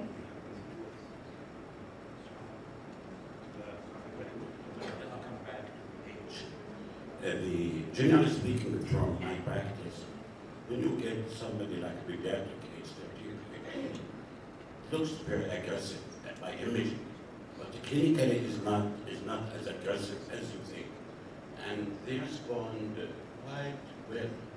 By the age of 40, it is a bit different. Just I want to stress the age, especially in the young female, because I think it has, personally, has to do with hormonal changes more. So when there's a change in the clinical predisposition, someday it's bigger and then come back. I think that big potato which had been dissolved. Okay, so please think about the age and the response after the first, pulse steroids. Okay. Do you want to? Yeah, well, one more question, sorry. I'd like to know about you mentioned about Symptomatic therapy? Stem cell. Stem cell, okay. You mentioned that it's not for the night patient. I think that you mentioned about the stem cell therapy, and it is not for the naive patient. But there are other medications which we have mentioned. These are only the disease-modifying therapy. So, what is the difference in the stem cell therapy, and why it is not for the naive patient? But I think is that if MS patient is a new patient and newly diagnosed, and if we can offer for the stem cell therapy, would be more better than the disease-modifying therapy. Well, the difficulty is in the level of evidence. Well, level of evidence is one. The potential risks associated with any treatment. I mean, all of the lists that you saw. I mean, and you saw that our group recommends that alemtuzumab would be reserved for people that have failed other treatment versus treatment naive. And, you know, the risk of the treatment. And so sometimes, in the example that you gave on hematopoietic stem cell transplant, we know that it works, but it carries risks, and it's not standard of care in any part of the world. So it would be very difficult for us to move it up and say, let's go straight for this treatment, knowing the risk and the involvement of what happens to these patients versus being a second-line treatment. You could argue the same for, because alemtuzumab, the trials are there. You have the trials, but the reason for that decision, and it's a consensus type decision, it's not like a trial or anything, is because of the potential risks associated with using that treatment. And so it's a balance. One question. Yeah, you cannot go at that. But we'll come to the last question from the Just, could we just get approval last week from our administration to start about a project of stem cell transplant in MS patients? So if you have any patients interested, we will include him in our study. This is a study. It's not like. No, it will be the study. But this is not inappropriate. So if anybody just wants patient, he wants to get it as a study. Thank you. We hopefully we finish before 11:30, 11:25. I know the time is getting short, but this is for you to enjoy more of your afternoon and evening. Dr. Shireen Tarzi also is a senior and well-known neurologist in the Eastern Province as well as all over the kingdom. She will tell us about something that looks like simple, but I'm sure she will enlighten us with update how to treat acute MS paralysis. Shireen? Okay, Bismillahirrahmanirrahim, Alhamdulillah Rabbil Alameen, Sallallahu Alaihi I'd like to thank you all for sparing your Friday, family day, and coming over, and really thank Mark for this yearly educational program to learn MS. The disclosure is that most of these slides are, because they are from the MS continuum, a lot of them are verbatim to what has been given and what we have been advised to present. So actually, after having a little bit more stimulating and presentation by Dr. Binayan and earlier by Dr. Jamila Saidi. I'm going to give you a little bit more simpler presentation. My task is to tell you about acute multiple sclerosis, how important and how many of our patients will have a relapse, a little bit about the definition of relapse. You're all neurologists, you pretty much know how to diagnose a relapse, and what are the consensus in terms of treatment and management of acute MS relapse. So relapsing MS is a very common cause of non-traumatic neurological disability affecting about 450,000 patients in the US and 2.3 million worldwide. It is, of course, because MS is a disease of young, it's a big financial burden, and it is defined, the definition is still, I guess, in a separate slide, that it is something, it's focal neurological or neurological signs and symptoms that will be lasting for about 24 hours. So relapse is a hallmark of MS, and it has been defined a long time ago, since time of Jean-Charcot, that their original definition of relapse consisted of what we pretty much know now. It's a focal disturbance of function affecting the white matter that lasts for more than 24 hours, doesn't have any alternative explanation, and it is preceded by more than 30 days of clinical instability. So that was the original one. It's pretty much true until now. This was the other definition that came out as a monophasic clinical episode with patient-reported symptoms and objective findings that are typical of MS, reflecting a focal or multifocal inflammatory and demyelinating event in the CNS. This has to be occurring about relatively acutely, but not hyperacute, as I mentioned down here. And it is not like something that has been indwelling, happening for over 12 weeks or a few months, so that would not be defining as an MS relapse. As in characteristic usually are the ones that lasting for less than 24 or over 24 hours and without recovery. And now this is with absence of alternative things, so it's not secondary to you when you're talking about the fatigue or weakness, so it's secondary to fever, infection, or any clear precipitating factor or any trauma.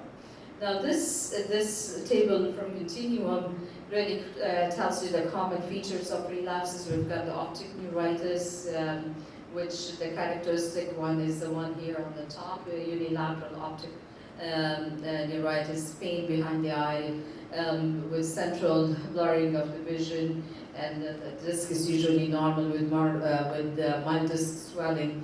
Again, you have a brainstem finding or cerebellar findings that may have features of intermittent ophthalmoplegia, ataxia, multidirectional nystagmus, six-nerve palsy, spinal cord involvement. You may have partial myelopathy, Lhermitte's sign. You may have also mild subcortical or cognitive impairment, and you don't have any other things that may be mimicking or confounding these features. So you don't have like encephalopathy with it. You don't have any acute stroke symptoms. You don't have, complete ophthalmoplegia or complete visual loss with any associated other causes that are obvious. So you don't have any alternate diagnosis. If you have a bilateral, you will be hearing in an NMO presentation if you've had a sudden or progressive bilateral optic neuritis, then you're thinking about alternative diagnosis, not the classic MS. So it reflects usually a new formation of a new demyelinating activity or reactivation of pre-existing demyelination. What they refer in the booklet about pseudoexacerbation are the secondary causes or some of the atypical features which are confounded by or precipitated by other things like infections, distress, heat exposure, etc. Lhermitte's sign sometimes is considered as a pseudoexacerbation because it's kind of short-lived and there's a clear precipitating factor. Stress, a lot of patients will tell you that stress causes relapses. Is true. Sometimes yes, sometimes no, but it's not in the classic definition of relapse. Residual deficits may persist after a relapse, and would contribute to the stepwise progression of the disability and the disease. And that's hence when we say relapsing, remitting, and relapsing, progressive MS, it's because of incomplete resolution of a relapse. A lot of patients may have, and this is becoming more, we are more cognizant to that, and you will hear that later on in a presentation by Dr. Imam, about the silent symptoms or hidden symptoms of multiple sclerosis, things like fatigue. We've all heard about that, impairment, cognitive impairment, depression, anxiety, sometimes non-specific sensory symptoms, all those aches and pains, these become very difficult to manage and identify what is true, what is not, but they are certainly there with the MS patients. What causes these relapses? We pretty much don't, we know the hallmark of the multiple sclerosis still is kind of demyelination, so it's a pro-inflammatory enhancement of inflammation and decrease the reduction in immune suppressive mechanisms and hence the altered balance. So it's like still a pro-inflammatory without knowing the exact causation, without having a clear idea about the clear recipient, but the inflammatory process causing the demyelination is still true. And then of course after that there was that was, for many years we were just thinking about this process as inflammatory, but now we know that there is of course degeneration and external involvement is there. So it's not just a white matter, but then of course as the disease progresses you have the gray matter involvement. So degenerative aspect becomes, evident more, and now we are seeing that more and more early on in the disease, and even in the concept of normally appearing white matter, you would recognize that there is some evidence of disease activity. So our aim is really having a known disease activity with the therapy, and hence more and more emphasis on early treatment, early management, so you'd have more and more of a NIDA type of stability of the disease, no progression. That would be the main objective. So I chose this, thinking about in terms of management. This is, and the reason I put it back, this is the role about ACTH, and this has been published in 1989, and it was, now you will see, even in the continuum, they are talking about the resurgence of even use of ACTH. I personally haven't used it. I wasn't practicing in '89 neurology, so I haven't really. We know that the evidence is there, but it is appearing now in the guideline that it is a way of treatment for an acute MS for those who would not be able to give other therapies. Immunoglobulins, I'm just talking about the conventional treatment first. These, just because they chronologically, after that was in 2004, we're talking about immunoglobulins as a form of treatment for the acute relapses. And they are less evident now, but they have a role if you really completely cannot use anything else. So there is an evidence, although it did not clearly appear in the guidelines. So these are some of the earlier data that was published. More recently, so ACTH, just going back to that, it has been, it has been studied as an effective treatment for those who cannot take steroids as an agent to be used. It's available if needed. Of course, with its own limitations that I will not be going onto it. Steroids is still, for the ACTH we need a little bit more data. Steroids still remain the hallmark or the main way of treating the acute relapse. It's easy, it's readily available, and now the controversy is, I'm sure I mean, I know a lot of you in the room, we all have been using the IV steroids and hydrocortisone a gram daily for 3 to 5 days, depending on the severity of the symptoms, depending on the patient. And so what limits us or what alters our management is the severity of the symptoms. Sometimes comorbidity, if the patient is diabetic, what is going on. So this is the the way of thinking about it. But of course, it has its own limitation. If we are giving it intravenously, that means you're giving it in a hospital setting. You may need to admit the patient. All those things become an issue.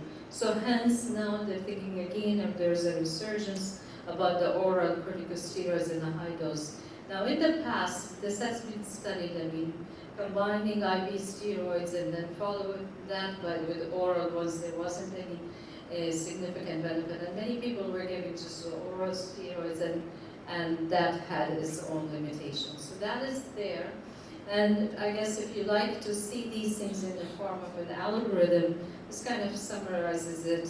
If you have new neurological symptoms, new neurological symptoms, and you confirm that the patient has evidence of relapse. Once the relapse is confirmed, you usually give them IV methylprednisolone a gram daily for 3 to 5 days. And if there is no response, then we move to the management strategy that was alluded to you as a more aggressive therapies. I mean, plasma change is one of the ways, but there are multiple ways of treating them. If the patient has, a concomitant issue like infection, you treat that, and you evaluate the patients again. If there isn't any response to the steroids, you may consider ACTN gel, which is now more available and considered to be given to the patients. So the practical recommendation was that patients who are not able to tolerate systemic steroids or did not improve or had side effects to steroids, they can be given ACDH. So we knew about it many years ago, long time ago, over 20, 25 years ago, but now they have a place in their guidelines recommendation. Of course, plasma exchange still remains one of the ways of considering it.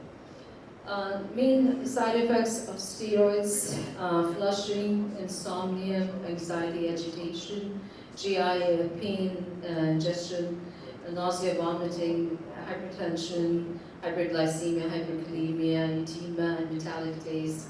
These are well-known side effects of steroids. Remember, we're giving the patients high doses so that these are more of a manifest. Another article that was looking at IVIG a long time ago in 2011, and they concluded they didn't show that IVIG did not show any inferiority to IV methylprednisolone, but of course it is like an alternative treatment is considered, but definitely steroids is better because of the faster acting mechanism. The safety was also considered in another publication long time ago. Again, this is, if I remember, this is like over 10 years. This was published in 2016. Sorry, the reference isn't showing here. This one was published by the Academy. Oh, sorry. So let's go over one case that is in your continuum. A 43-year-old woman with relapsing remitting multiple sclerosis was called the office with the reported new sensory symptoms of stiffness, low extremity, stiffness of the lower extremities associated with frequent urination, urinary retention. Of course, we all see and hear about patients with a similar scenario. She had no other features or no confounders, no fever. Symptoms started 2 days prior to her presentation, and they were getting better. So she has been diagnosed to have multiple sclerosis 3 years back after she reported to have diplopia, and her MRI evaluation revealed classic presentation of multiple sclerosis with several lesions in the hemisphere, in the brainstem, and thoracic cord. And after that, she has been treated with a gram of IV methylprednisolone for 3 days, which was effective, but was associated with a significant psychotic reaction and stronger suicidal ideation. So she had issues with her steroids. She has been started on glutaminyl acetate subcutaneously, which was well tolerated initially, but then she had a good compliance, but she was admitted. She stated she was having, wasn't feeling like injecting herself many times, so she hasn't been very adherent to the management in the last few months. Then she was developing some injection site reactions, and as the compliance was less. And she had a repeat MRI, which did not reveal significant or new disease activity, but of course this time she's presenting to the emergency department with clear new symptoms suggestive of exacerbation. Her exam was showing weakness, irrespective of the interest of the time, and she had hyperreflexia, she had sensory findings, positive Romberg test, and she had the confirmed diagnosis of MS relapse. She was given IV methylprednisolone, but because she had the psychotic symptoms in the past, she refused that. And so she was offered ACTH hormonal gel intramuscularly once a day for 10 days as an alternative management plan. She was followed again 2 weeks later, and she reported significant improvement in her symptoms. Although she was still, it's only 2 weeks, she isn't back to her baseline. But there was significant improvement in her clinical examination. She has regained her strength, and she recovered completely on a follow-up clinical visit. How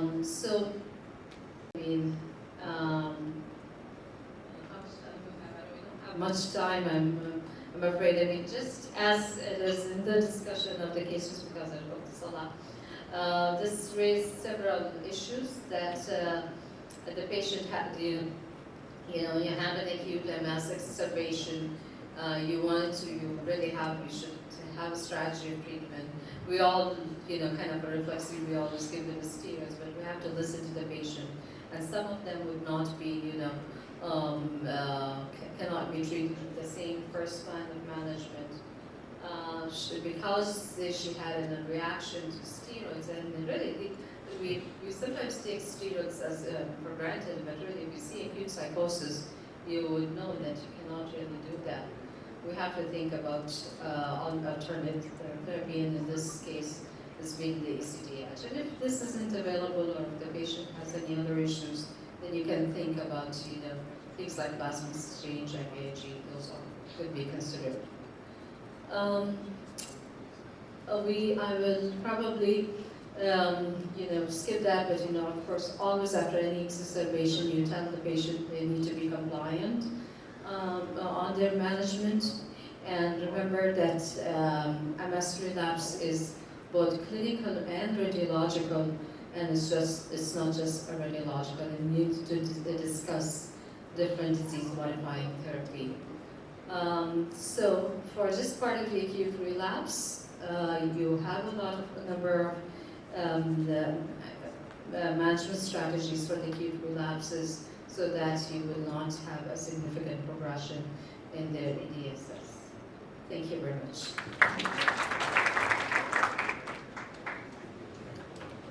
This nice presentation also for being on time. So let's update our logistics.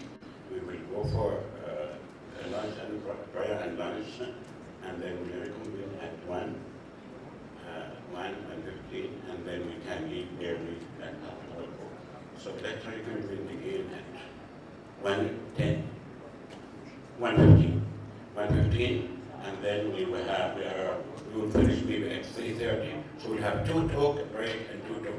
We'll start with Dr. Hassan. I have just to comment about pulse steroids, especially for the people. if you think of NMO and Down segment, this is where I do a tapering. And this is being recommended, I'm sure maybe you can.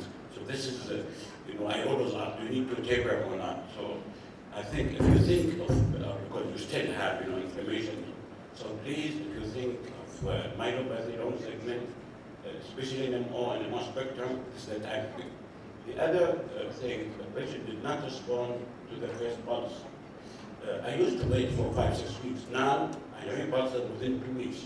I don't know if this is based or not. And sometimes even pulse with 2 grams, before we used to be scared. So you still have an option. I use all that. And ACTH also is coming back. ACTH is not, it is like al-hadar al. It is coming back, and there's a lot of issue because of the CFD for ease using it. Can be given. So, yeah, they're not expensive and easy to use. So there's some practical point. Okay. Dr. Said, just I have one suggestion to start at 1 o'clock because we want to attend all the lectures. To start 1 o'clock. They don't mind. تبغى ليش يعني؟ لا ده بعض وش لا, because our travel. Oh, I see you have a plane to catch. Yes. Okay, let's do a small meeting and discuss this. No, we'll come at Done. Now, is it okay to come at 1 o'clock? لا حلوين بدون حلقة. At 1 o'clock. شايف الديمقراطية العظيمة فيه. 1 o'clock.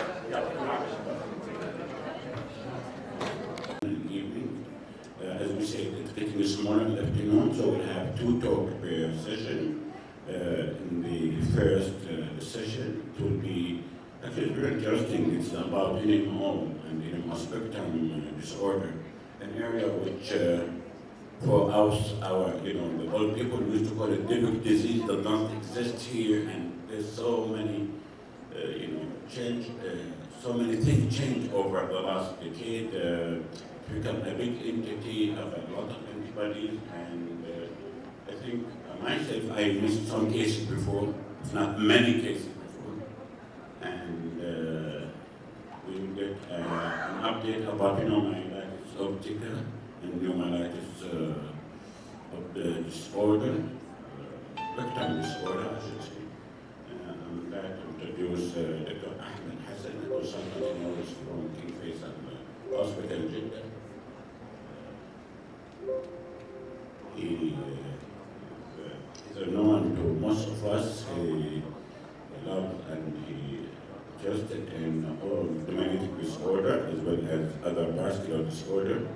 So Ahmed Hassan will give us a talk about pneumonitis optica and the spectrum disorder. Ahmed.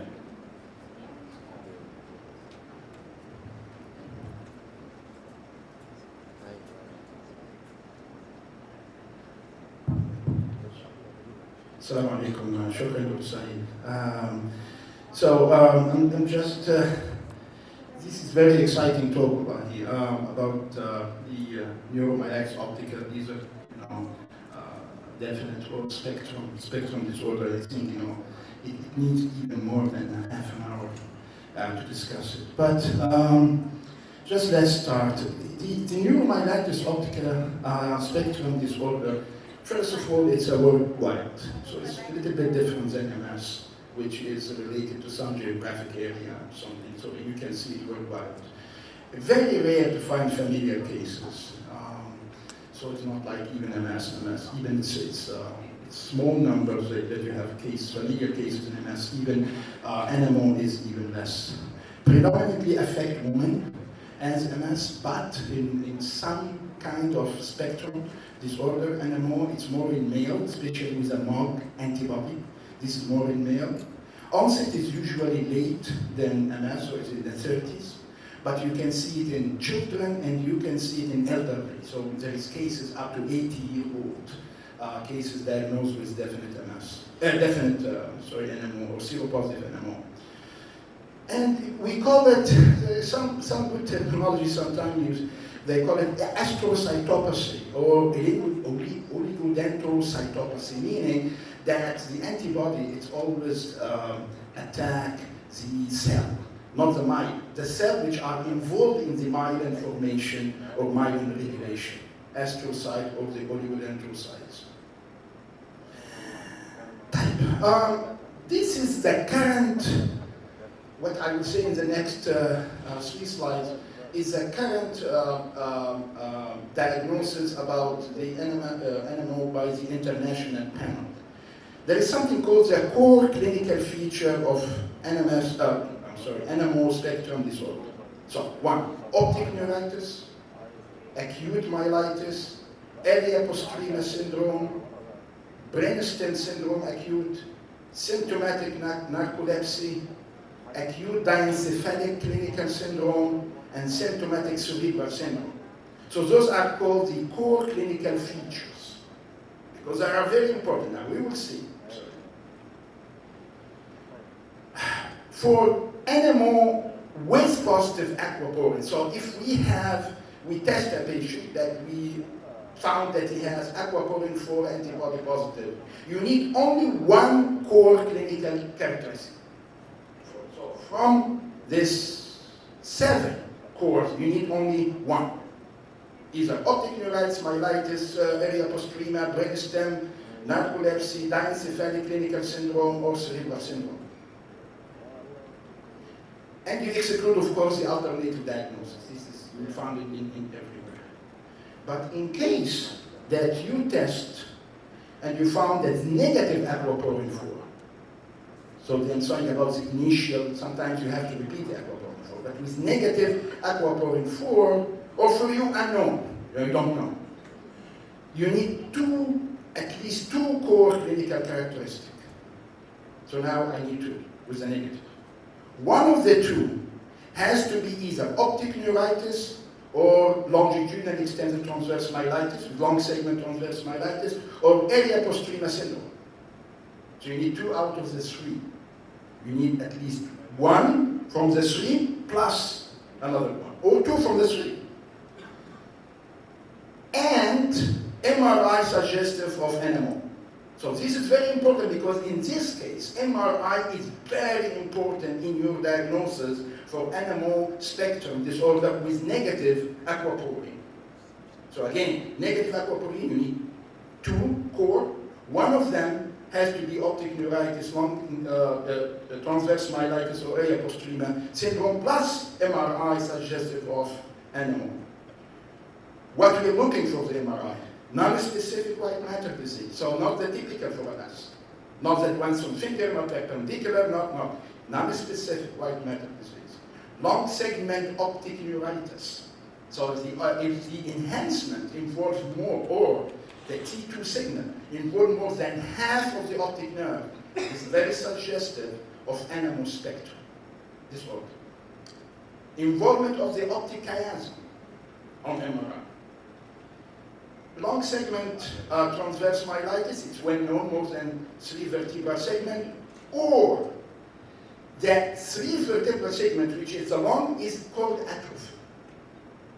We will see about, we'll talk about this outcome, but atrophy, again, a long segment, atrophy in the spinal cord. Area postrema, which is the dorsal medulla, so if there is any lesion in the dorsal medulla, this is the area postrema area. And periaqueductal area. If you see any plaque in those areas, those are suggestive of animal. This is part, what you will see now, more MRI, features that suggestive of animal rather than MS. We'll take one by one, because optic neuritis, it's severe. We know animal is attacks or relapse or whatever, it's more than MS. So it's not a relapsing remission. Visual loss is more severe in animal more than MS. It can lead to blindness, legally blind from the first attack. So, if optic neuritis having bilaterally simultaneous in the same time or sequential, a rapid recession within months, 2 to 3 to 4 months, that the patient got optic neuritis in one eye and then the other eye those, again, the optic neuritis, how optic neuritis behave in NMO. If there is optic atrophy, and this fellow, especially after the first attack of optic neuritis, you send it to, after 3 to 6 months, you send the patient to ophthalmology and tell you there is atrophy. Of course, there is decreased vision acuity at the time, or this fellow. Now you have to think about NMO. Central scotoma, that is left after 3 to 6 months in the visual field. And the last is the OCT, which shows thinner retinal nerve fiber layer indicative of axonal injury, indicative of atrophy. يعني الidea كلها إنه الNMO attack is على طول is followed by atrophy. So early atrophy, which against MS. MS atrophy usually, it happens when the patient goes into secondary progressive gross atrophy. But even the atrophy that happened in the relapsing remitting, you need special sequence, MRI, to detect the difference in volume loss in MS. But in NMO, it's a gross atrophy after the first attack. So if it happened in the spinal cord, you have long segment enhancement, transverse myelitis, after 6 months, you can see that there is replacement of atrophy in there. The same with the optic nerve. And the one which can detect it more is the OCT. But you need at least 6 months, 3 to 6 months. You have to give time, because if you do OCT when the patients, or visual evoked potential, when the patients have edema, in his optic nerve, this will confuse the picture. So you have to wait until the inflammation subsides, and then you measure if there is atrophy or not. If we go to the longitudinal extensive transverse myelitis, everybody knows it has to be 3 or more spinal vertebral segment. It's a full myelitis symptom, so it's not partial. The patients will come, can be paraparetic, can be urinary incontinent, whatever. But it's a full myelitis symptoms without full recovery. Again, after 6 months, you will not return back to normal. There is reticular pain in NMO more than MS. There is paroxysmal and severe tonic spasm. And it usually, the NMO, like the cervical cord, will go up to the medulla, cervicomedullary junction, or extend to the area postrema, which is the dorsal medulla. So it can present with intractable hiccup, nausea, vomiting, and respiratory failure. So if you have someone that you think it's a demyelinating disease, present to you with a respiratory failure, with a lesion in the cervical cord, or without, but it includes the cervicomedullary junction, think about NMO. Now, NMO seropositive, NMO seronegative is a different story. If someone, and we all experience this, how many cases in MS patient came with anesthetic and cerebellar symptom has intractable nausea and vomiting? No. So once you have nausea and vomiting, with something demyelinating, you have to think about involvement of the area postrema. The problem is, but I will talk later about, if you do the MRI later, then not at the time of the onset, sometimes the lesion of the NMO disappears from MRI. So what you will see, it's instead you see atrophy, but sometimes you cannot appreciate gross atrophy in the brainstem.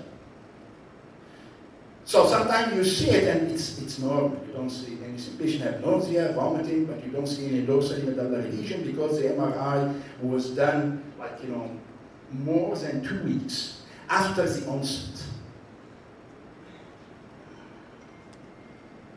What are the red flags? Now you have someone that has a demyelination, but we still have to send aquaporin for antibody. I don't know, it takes weeks to come back. And you need to start treatment, so either acute treatment or prophylactic treatment. So what are the red flags when you just think about that this could be NMO, either seropositive or seronegative? Pregnancy. If the attack happened during pregnancy, this is a red flag. Isolated, and this is again long segment transverse myelitis or optic neuritis.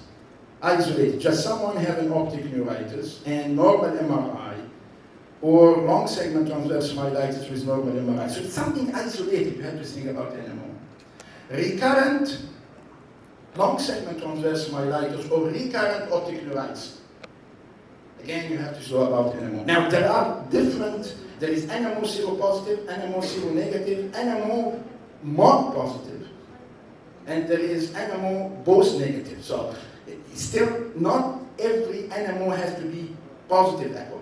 It can be negative aquaporin, positive mark, and it can be negative for both. But brain is could be involved in these cases later in the disease. So if you have isolated optic neuritis, normal brain, then in the future he can have abnormal MRI. Again, as I said, brainstem involvement, hiccup, nausea, vomiting. Recurrent relapses increase the load of disability. If someone is not your patient but comes to you with a history that is from the first attack, he never recovered, and then after the second attack he gets more worse. Now the differential here could be primary progressive MS. This is you have to be in the back of your mind. Now, this is a patient that progressed in disability with the relapses. And this is real, and we in our hospital, we have one case of acute renal failure, but known seropositive NMO. And because it can cause glomerulonephritis. The aquaporin 4 receptor is in the kidney, the lung, for skin, and for muscle. So it can present with myopathy. I didn't include here. It can present with myopathy. There is one case is reported, I don't know about that, it reported with acute myositis, with NMO positive. Patients with glomerulonephritis, this is it was acute renal failure. And patients autoimmune interstitial pneumonitis, this is in our patient in our hospital and diagnosed with biopsy. And we saw that she had pneumonia. Kind of bacterial pneumonia. It was not pneumonia, it was autoimmune interstitial pneumonitis. Again, respiratory failure, and something about the red flag that the patient works when he's taking interferon. If we diagnose as MS, we give him interferon, he get more relapse. Fingolimod, he get more relapse. Tysabri, he get more relapse. And could be the reason that those medications work on the T cell more than the B cell. So we know that type of the B cell they call the regulatory T cell. So it's regulated B cell. So when the T cell becomes lymphopenic, meaning it will lead the B cell out of control. So it gets more and more relapse, more production of antibody, and more relapses of NMO. Then MRI. وهنا I will stress على MRI بصراحة. Okay, if the MRI showed that there is involvement of the optic chiasm, plus you have a diagnosis. Even if seronegative NMO, you have a spectrum. Long segment transverse myelitis. It's usually central. Why central? Because the anterior horn itself is astrocyte. When aquaporin attack an astrocyte. So it's usually central, long segment. Only thing about this MRI. This is you call the index MRI. Index MRI means the MRI which was done within 2 weeks from the onset of the symptom. After 2 weeks, you will see all these patchy. So you will not see long segment, you will see patchy one. When you see the patchy one, some if not central, you will be guided in the hemoglobin MS patient. If we don't have the first MRI. And we know our patients, they just come from one hospital to another hospital. Sometimes they don't have the MRI, so sometimes you don't know what the initial MRI done within 2 weeks. This if the patient presents from the beginning within the first 2 weeks. And again, if this lesion disappears, this is one of our patients, not from the continuum. This patient, if we saw her subsequent MRI, which after the disappearance of this long segment, she has atrophy instead. Again, usually they are central. If even they are patchy, they are central. There are involvement of the area postrema, which is the dorsum of the medulla, and usually it's a cervical lesion which goes up to the cervicomedullary junction. This is the acute diencephalic.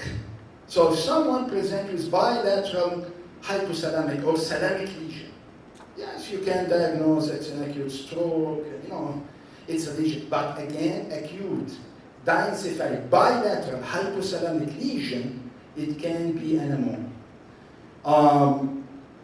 And how the patient present with weight problems, sleepiness, hypothermia, bradycardia, you can tell it, and you don't know. Of course, patients will have maybe sometimes memory problem, confusion, even if it is unilateral. So even unilateral, you have to think, put it in your mind that it could be NMO spectrum. Spectrum seropositive, spectrum seronegative. And this patient presents with acute confusional state. But what you see it here, that the demyelination is more in the occipital lobe rather than the frontal lobe. Usually this is kind of to differentiate between ischemic white matter disease, which are usually more frontal than occipital. But those when you see more occipital than frontal, think about demyelination. Especially when in NMO you can elderly people. In those patients, NMO can present with encephalopathy picture. And if you see this demyelination, which is a tumefactive brain lesion, could be NMO. Here it will confuse you with ADEM, acute disseminated encephalomyelitis, which usually present with decreased level of consciousness or encephalopathic picture. But ADEM plus it has to be parainfectious after infection. ADEM is usually symmetric. Then you can see it not only single isolated lesion like this, but you will see also ADEM is part of the differential diagnosis, especially when it is the first attack. We will come to it. But again, NMO can present with encephalopathic picture. On MRI, a tumefactive brain lesion. This is called an MRI, you can see it's spindle shaped. I mean, it's like linear. So you see the lesion, the plaque in NMO on the left is more linear, spindle-like. Again, this is the non-specific white matter disease. And usually they spare the U fiber. So usually you go to the radiology and say, this lesion involves the U fiber or not? U fiber more in MS. Sparing the U fiber more with NMO. And you can see it, and it's not that Wenson finger, it's not perpendicular, it's not oval shape. And it's a corpus callosum. Usually when we see it in the corpus callosum in MS patient, you see it, the plaque is just going from the lower surface. It's triangle. It's never reach, the upper surface of the corpus callosum. But when you see it diffuse, and it's filling the whole, spinal cord, again, could be NMO. And there is a picture about marble shape, the marble shape, the black and white. So there is an area of demyelination, it's normal. Area of demyelination, normal. Again, this is more with NMO. The gadolinium enhancing is usually like cloud-like. You can see it's not the ring enhancing, the open ring enhancing that you see it on an MS patient. Again, if you take the long corticospinal lesion, it's like a spindle, but bigger spindle, surely. Yeah? Again, this is with NMO. Why it's important? Because patient with NMO seronegative, you need two core clinical characteristics. One of them has to be optic neuritis or long segment transverse myelitis or post-traumatic syndrome, plus another one, and then it will depend on the MRI. But make it very, very complicated now. 15% of the MRI in NMO patient known NMO patient, definite NMO patient, seropositive, typical for MS, especially in the brain. So you can see MRI brain, the typical of MS, MRI spinal cord, it's NMO. So it happened. You will see that Dwanson finger.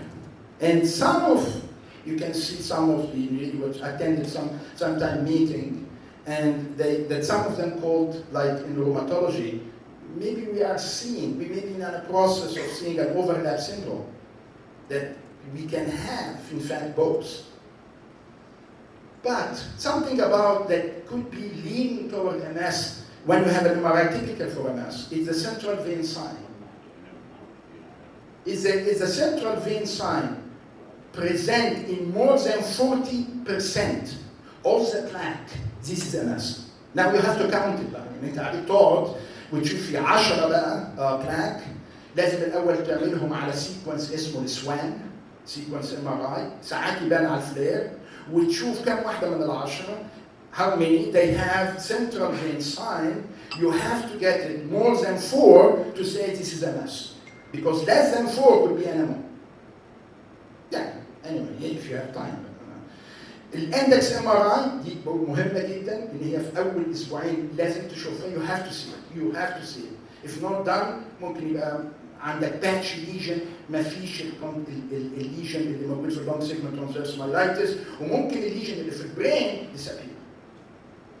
Patchy cord planted can be missed as an ischemic in elderly. Yes, if you saw patchy, you will see what? في واحد عندها 70 سنه diabetic hypertension هتقول spinal ايه؟ spinal anterior spinal artery disease او ان هي infarction.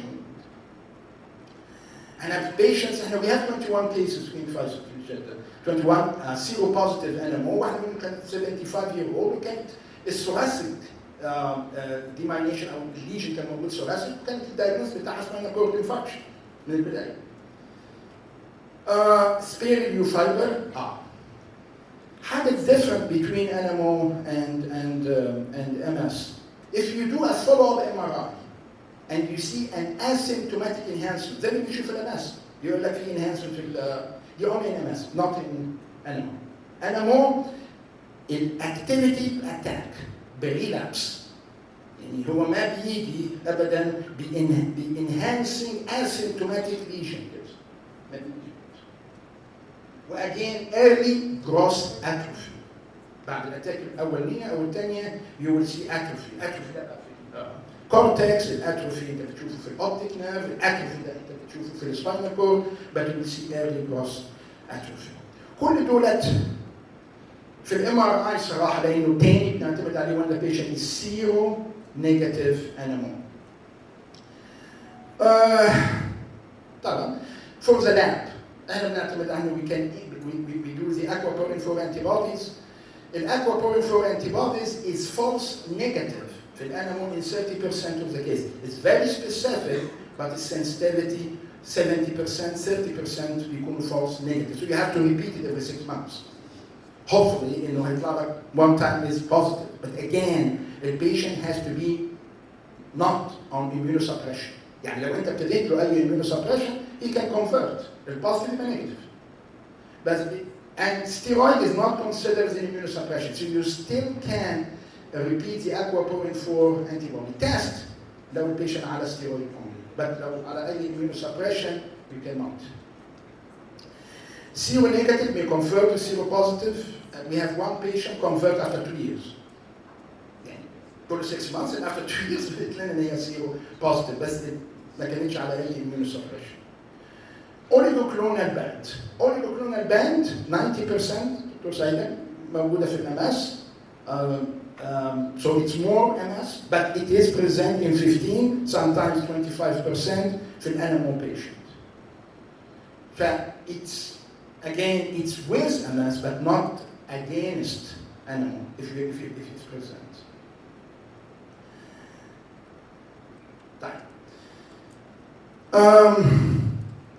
What about the other antibodies? يعني بنتكلم عن الروماتويد فاكتور، بنتكلم عن انتي نيوكليير، بنتكلم عن انتي دي ان اي، بنتكلم عن انتي اس اس اي واس اس بي، بنتكلم على انتي سايتوجلوبولين انتي بودي، الانتي بارايتال سيل انتي بودي، بنتكلم على انتي تي بي او انتي بوديز، بالذات دولت والانتي فوسفوليبيد دولت في الانامو بريزنت في حالات الانامو من 40 to 70%. while ان هم موجودين ب 20 to 25% في الام اس بيشنت. يعني وجود الانتي بوديز دول بيقول لك ان في رول البي سيل. هي ديفرنت، بيقول لك البي سيل ار اكتف. هي بتطلع الانتي بودي without the clinical syndrome، without the clinical disease. يعني تلاقي بوزيتيف انتي سايروجلوبين انتي بودي without hypothyroidism. بتلاقي انتي بارايتال سيل انتي بودي من غير فيتامين بي 12 ديفيشنسي. بتلاقي انتي اس اس اي واس اس بي من غير جوردن ديزيز. بتلاقي روماتويد فاكتور بوزيتيف من غير ما يكون البيشنت عنده روماتويد ارثرايتس ولا اللي عنده هيباتيتس سي ممكن يعديها. فانت بتلاقي الانتي بودي من غير ما بتلاقي الديزيز نفسه. كان في الفيوتشر يجيله ديزيز ولكن هو ما بيجيبش ديزيز ساعتها. ده بيقول لك حاجه واحده ان البي سيل از اوت اوف كنترول. والانامول هو بي سيل. فوجود الانتي بوديز واحنا عملنا 21 كيسز، ال 70% صراحه في الكونتينيوم كاتبين 40%. ال 70% لان احنا 21 كيسز وي فاوند لان هم موجودين في 70% اوف ذا انامو بيشنت اللي هم سيرو بوزيتيف انامو كانوا موجوده في 70% اوف ذا بيشنت، وخدنا البيشنت اللي هم الاماس الترو اماس وجدناها بالظبط في 30% منهم. فوجودها اتس ا كلو، اتس نوت ايفيدنس ولكن كلو انه ممكن تكون انامو او اتليست بصراحه تقول لك ان البي سيل ليها دور سواء في الانامو او سواء ان هي اساس الانامو ديزيز هو بي سيل ديزيز، وانه لو موجوده في الاماس فراي يبقى البي سيل ليها دور اكتر في الاماس كمان. طيب نيجي بقى للسيرو بوزيتيف، السيرو نيجاتيف انامو. يعني خلاص سيرو نيجاتيف انامو قاعد اعمل ريبيت مش طالع معايا بس الام ار اي سجست بانها انامو. هنا المشكله لو ما عندكش التو كور كلينيكال كاركترستيك هي عندك واحد بس، تمام؟ انت ده انامو مارك اللي هي لونج سيجمنت اجلي ام ار اي واخد الاوبتيك نيرف، لونج سيجمنت اوبتيك نيرف يمشي مع انامو سبيكترم ديسوردر بس جود ريكفري. عرفت ان هي جود ريكفري وايه في العين الثاني؟ يبقى في جود ريكفري، يعني انت ما بتلاقيهوش البلايندنس اللي بيحصل مع الاكوا بورين فور انتي بودي. فالموج هو تايب من الانامو بس مايلدر كيس، although في cases reported as severe زي الانامو بالاكوا بورين positive. Anybody had more positive? You have? والله انا 121 كيس عملتها في تخصصي ولا واحده طلعت بوزيتيف. يعني I want to see the prevalence انه ما اعلم.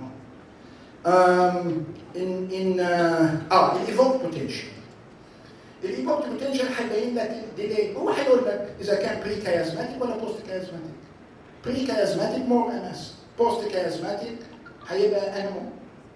انفولمنت للكيازم قلنا في الام ار اي بمور انامو. بس فيها حاجه غريبه.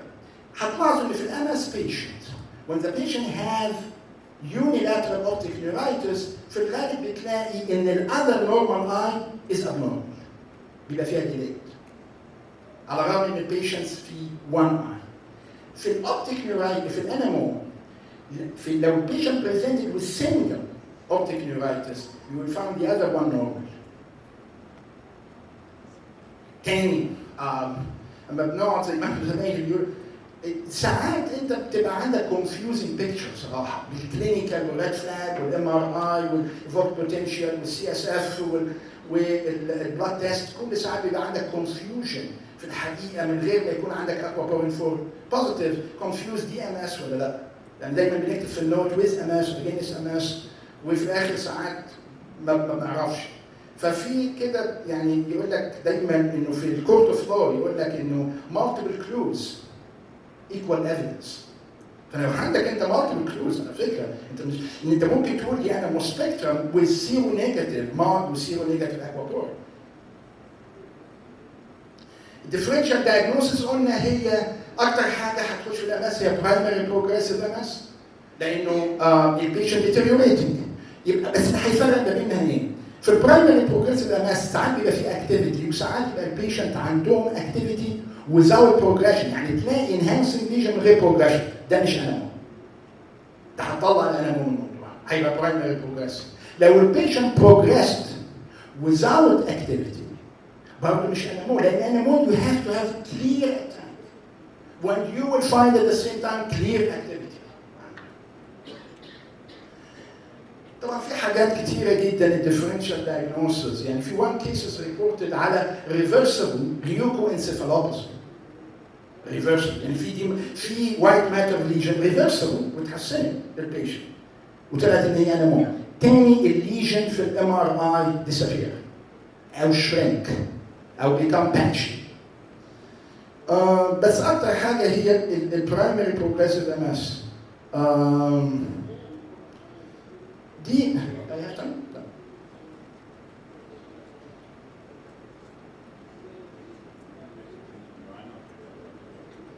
لا انا اخش على يعني هي الكيسز بريزنت دي في الكونتينيوم على فكره. دي بيشنت بريزنت ويز نوزيا فوميتنج بس في الاخر خالص طلع عندها اريا بوستريما اهي. فبيوريك حتى ان البيشنت مش نيورولوجيكال، لو شفت الهيستوري بتاع البيشنت دي راح على الاي ار قعدت تاخد جاسترايتس وتاخد ميديكيشن وفي الاخر طلعت انيمول. التريتمنت steroid, and this is what Dr. Said said. We have, if you think that this patient is NMO until you find the result بتاعت الاكوابورين ولا السي اس اف ولا الاوريدوكنولين, put the patient على oral steroid tapering 6 اشهر. 60 tapering على 6 اشهر لغايه لما تبتدي توضح الدنيا قدامك هي دي ايه. لانه الاتاك الثانيه لو accumulated البيشنت كان بي بلايند، ده وان بيشنت حصل انه جاي بيه اوبتيك نيورايتس 3 months بعدها another recurrent optic neuritis become blind. والله وفي البوس يعني في الاثنين bilateral. ليه؟ لو كان اورال ستيرويد ممكن اوكي ادي الاورال ستيرويد لو انت شاكك، ما تسيبش البيشنت كده على الهواء من غير حاجه. بلازما اكسشينج از ذا بيست. اي جي ملوش دور، ولكن اجين لو عندك كونترا انديكيشن وما تقدرش تعمل بلازما اكسشينج يو كان جيف اي جي، ولكن نو بصراحه انا حاولت مع كذا بيشنت ما حصلش امبروفمنت. بلازما فريسز، الريسبونس للبلازما فريسز على فكره ده واحد من الفلاجز اللي بتطلع ان دي انيمون. لو لقيت ان في واو يعني البيشنتس جاي فيري سيفير كيس نيورولوجيكالي ديفيسيت ويتحسن على بلازما فريسز وبيكون within week or two، يعني فعلا بتشوف الامبروفمنت كويس. دي عندي هنتكلم على الاميوران التريتمنت. في 3 هم اللي مذكورين في حاجات جديده طبعا. الاميوران ده وان عيبه انك انت عايز 3 اشهر على الاقل او 6 اشهر عشان تورك، لازم تديه الدوز بتاعته ما تبقاش اوبتيمال الله يخليك، لان هي 2 مللي جرام to 2.5 مللي جرام بير كي جي. ده الاوبتيمال دوز، ولكن بتطلع انت 50 مللي جرام افري مانث، سو ات تيكس 6 months up to 6 months ممكن عشان تشوف الافكت بتاعه. لو انت خايف من التوكسيستي قيس السايوبيرين للسايل ترانسفيريز، نقيسه بس بياخد له 3 4 اسابيع. ده لو ديكريز يعني لو جالك لو البيشنت ممكن يخش في اميوران توكسيستي. يبقى ممكن تقيس السايوبيرين للسايل ترانسفيريز. if it's low don't start على اميوران. السلسات المايكروفينوليت برضه بتورك، بس ده مش هينفع في البريجنسي. بصراحه اليوجوال الريتوكسماب ورك كويكلي، مشكلته بس في الالرجيك رياكشن. لو انت شاكك دي ام اس ولا انا موت الريتوكسماب بيشتغل على الاثنين. if you don't know fine تدي على ريتوكسماب until الصوره تبقى كلير قدامك. they you have to revise your diagnosis. في دلوقتي الاكلوزيماب وفي الاينيبليماب الاثنين but are very expensive صراحه. دولت من المونوكلونال انتي بودي لين انون.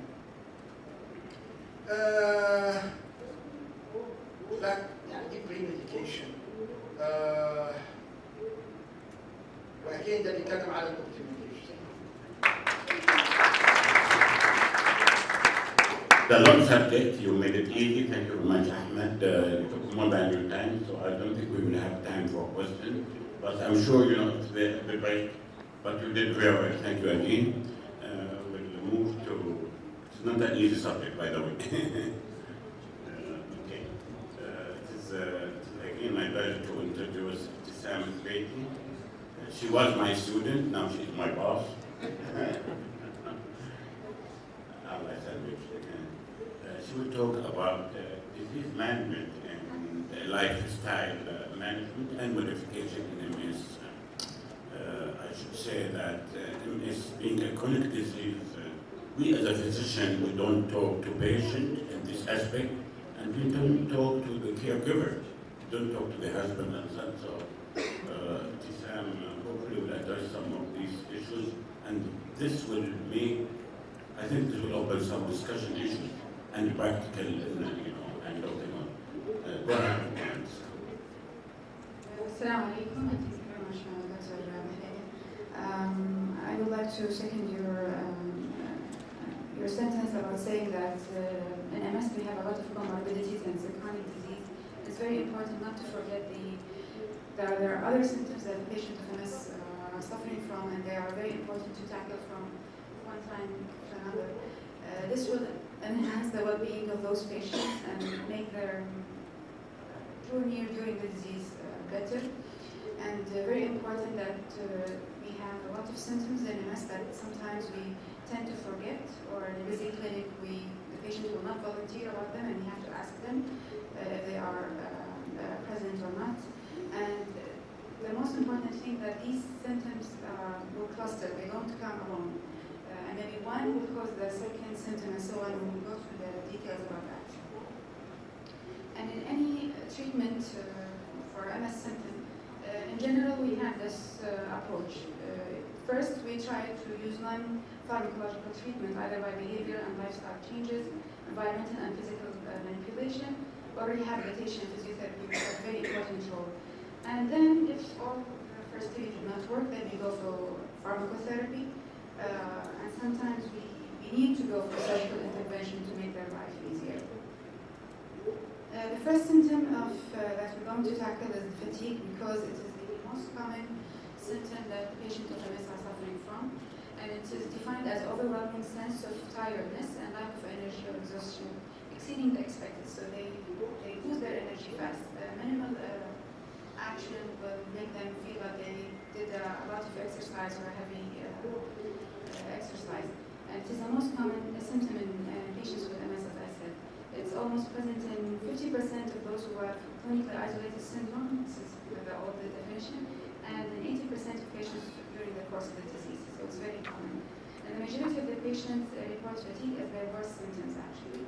And fatigue is multifactorial and requires very detailed history taken in order to dissect why the patient has fatigue.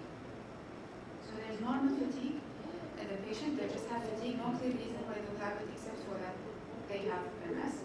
Or sometimes it's related to other disorders, for example, anemia or thyroid disease, or vitamin D deficiency, and you need to screen the patients for these disorders. It could be related to depression and anxiety, or disturbed sleep, for example, whether it's related to MS itself. For example, they have urinary urgency, they wake up from the sleep, they go to the washroom and come back. This will lead to interrupted sleep and becoming fatigued the next day. Or having another comorbidity like restless syndrome, and this will eventually lead to fatigue. Sometimes the medication that we use will cause them, and then we need to ask them if this has started or coincided with the initiation of that medication. Sometimes the disability itself. For example, the patient is using a cane and he has to use a walker. And this will create further efforts, or he has spasticity that need to be treated in order to reduce the fatigue. And then finally, if nothing, then probably this is only primary MS fatigue that need to be treated with other medication. So this is just an algorithm of a repetition of what we have mentioned earlier. So if fatigue is present, you exclude the contributing factors, whether they are pain medication. So first are pain medication that are commonly used, anticholinergic like baclofen or oxybutynin. Interferon themselves can cause fatigue, and these need to be tackled or reduced if they are causing the fatigue. Depression, as I mentioned, sleep disturbance, chronic medical conditions like vitamin D deficiency, hypothyroidism, anemia, vitamin B12 deficiency, sometimes UTI, and then you need to do a urine analysis for that. If it is still present, and then we go to the non-pharmacological modalities. So you can ask the patient to exercise regularly, and it has been proven in multiple studies that exercise can reduce fatigue, energy conservation, or planning breastfeeding. So we ask them to, if you have their work, just to take a regular nap or a regular rest instead of working for a complete 8 hours in a row. Just take half an hour, for example, in between, because you know that your energy will be depleted if you do that work continuously.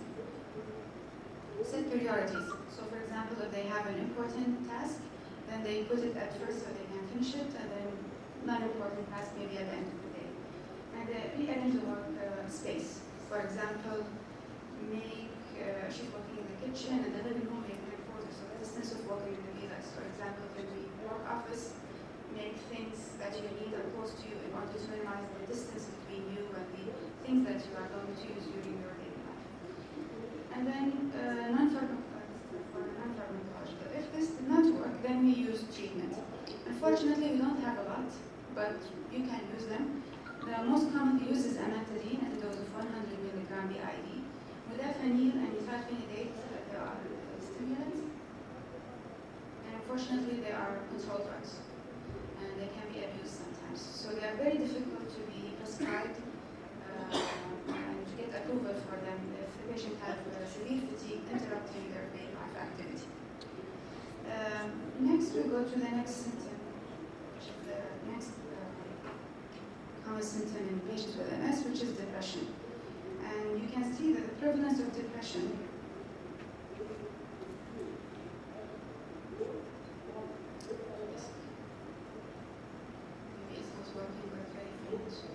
So the prevalence of depression in normal healthy people is between 6 to 7%. And in patients with chronic illnesses, it's around 25 to 1/3 of them. And in MS patients, it's just similar to other patients who have chronic illnesses. So 1/3 of patients with MS will suffer from depression.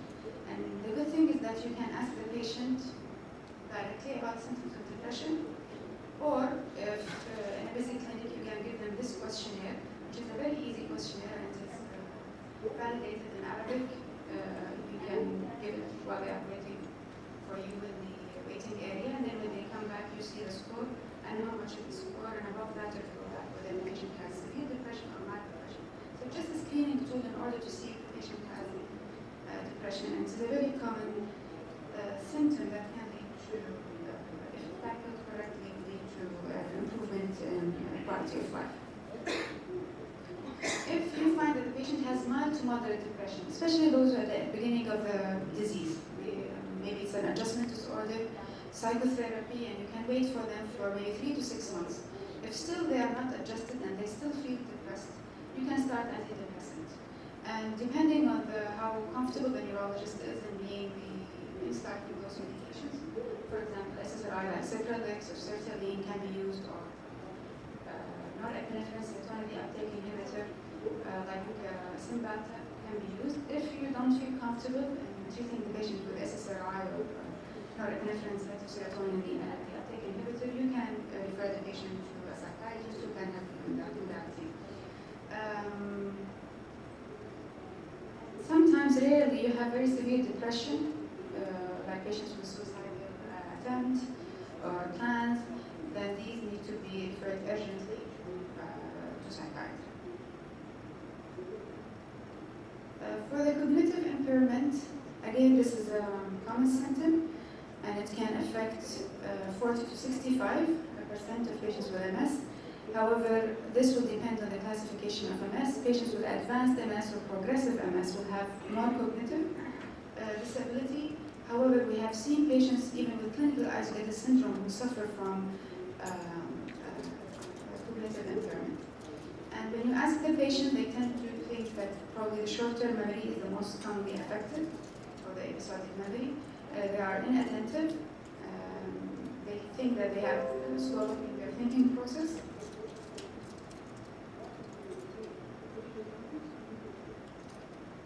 And sometimes executive function. And again, those cases, you need to eliminate factors that can contribute to that. Depression and anxiety can lead to slowing of thinking. Fatigue can lead to the sleep disturbance. You need to have a decent sleep at night in order to think clearly the next day. Medications, of course, very important not to be forgotten. Most of these medications will lead to clouding of consciousness and decreased concentration, like antispastic medication, opioids if they are used, and patients for their neuropathic pain. Again, for those cases, the problem is we don't have any drugs that can help. There's one study about the donepezil, which is the Aricept.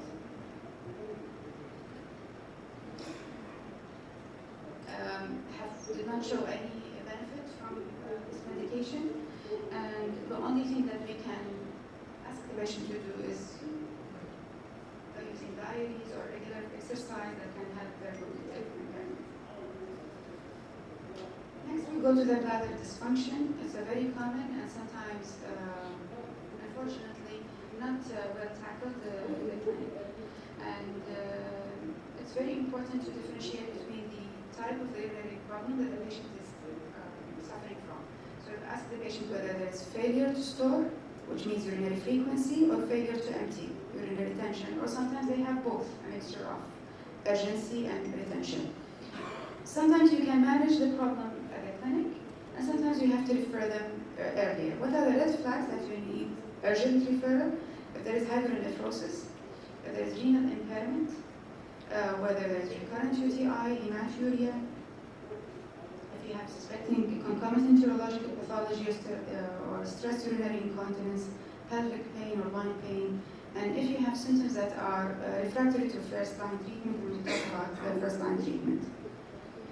So, unfortunately, the pointer is not working well. I don't think it's easy. So first, you exclude, if the patient comes to you with any urinary symptoms, whether it's retention or urgency, the first thing is to exclude UTI. Once this has been excluded, you ask for urinary ultrasound, looking for the kidney, urine, and bladder, and most importantly, the post-void residual. And in the post-voidal residual, we classify the patient whether their residual is more than 100 ml or less than 100 ml. If it is less than 100 ml, you can start anti-muscarinic agents. And the most commonly used, whether it is oxybutynin or Omnic, these can help, and the patients really get benefit from them. And then, if these medications do not work, for example, you can refer the patient for urology and the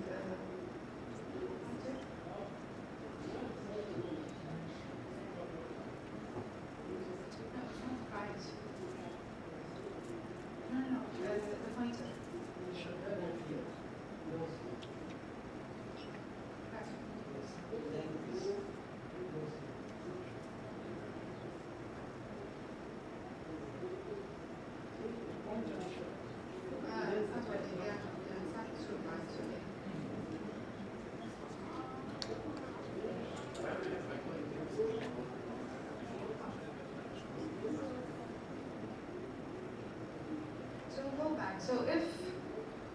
So if you try the regular medication that we use and the patient still does not benefit, and that's in the first row, you can refer the patient for urology for intravesical botox injection.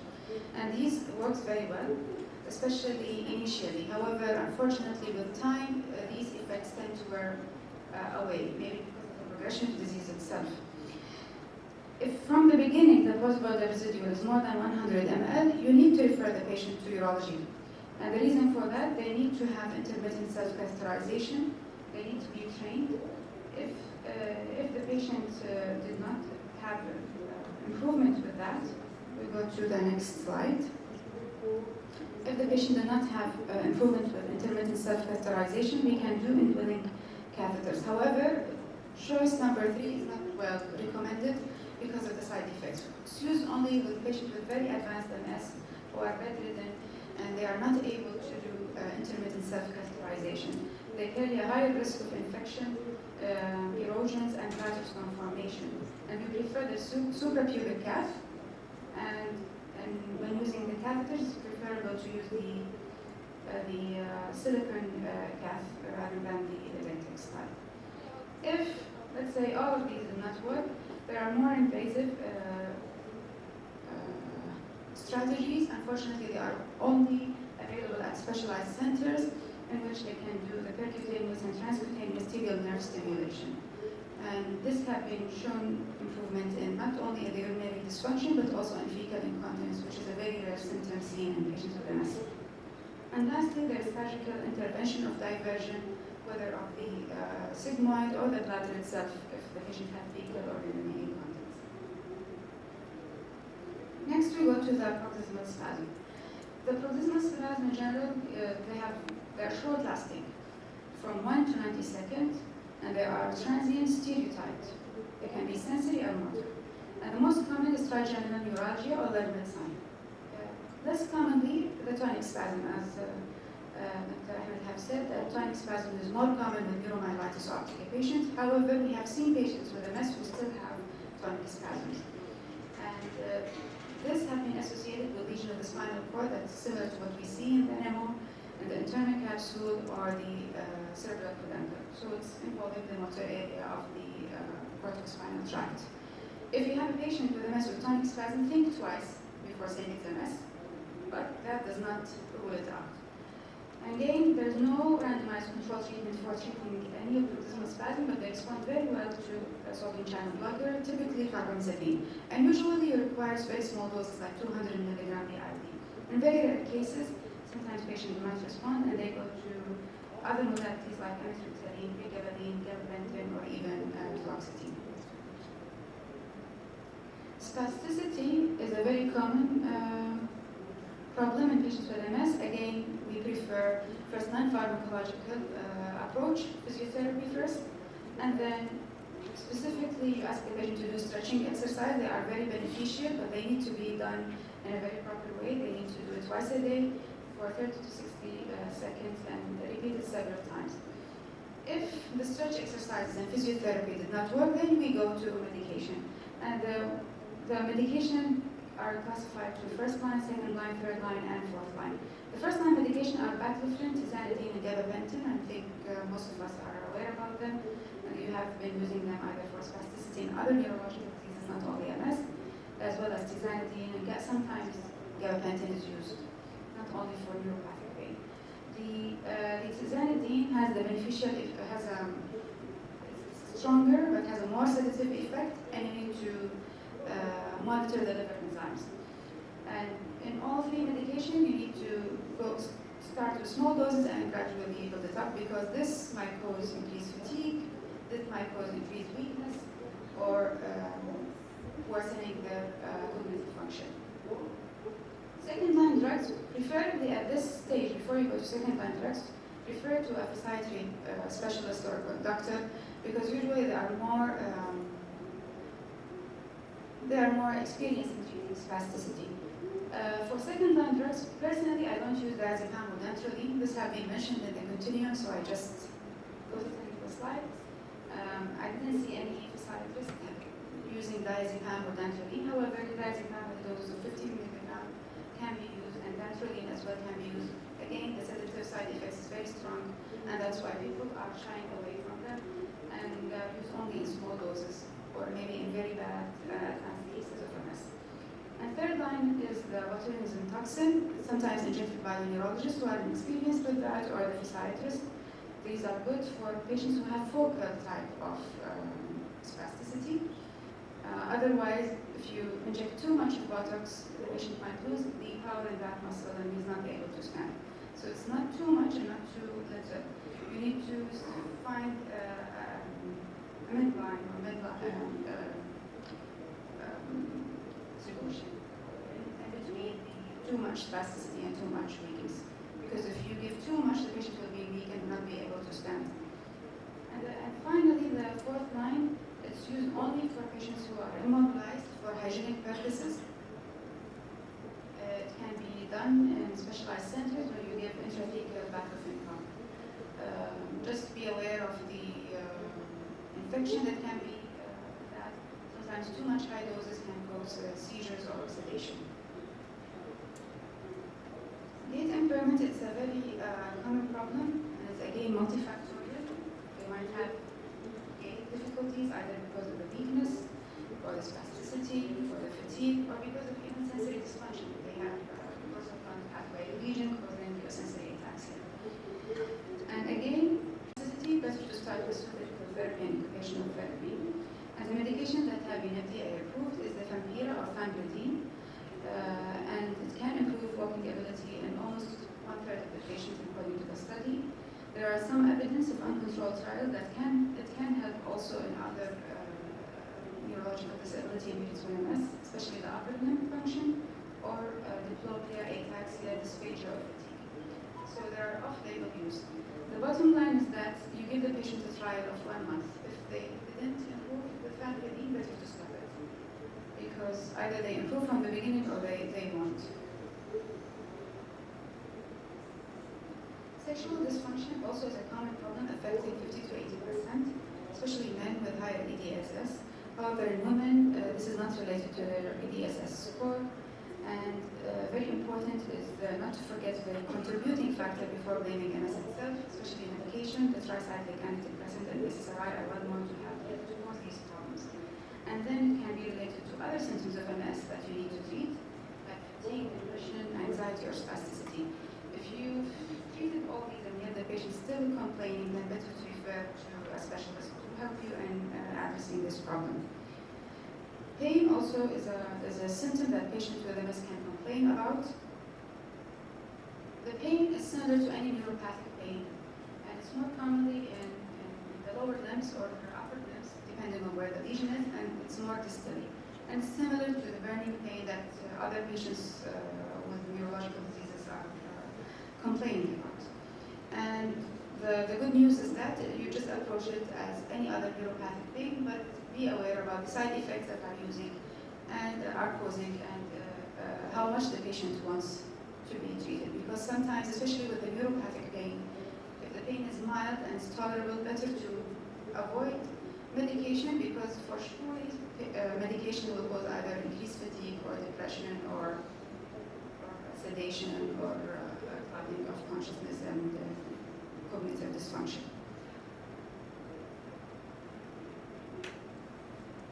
So what about lifestyle modification? A lot of patients come to the clinic asking about what the lifestyle that we should adapt. And I think it's a very common question, and the answer is simple, is that you just need to maintain a healthy lifestyle. You don't have to complicate it.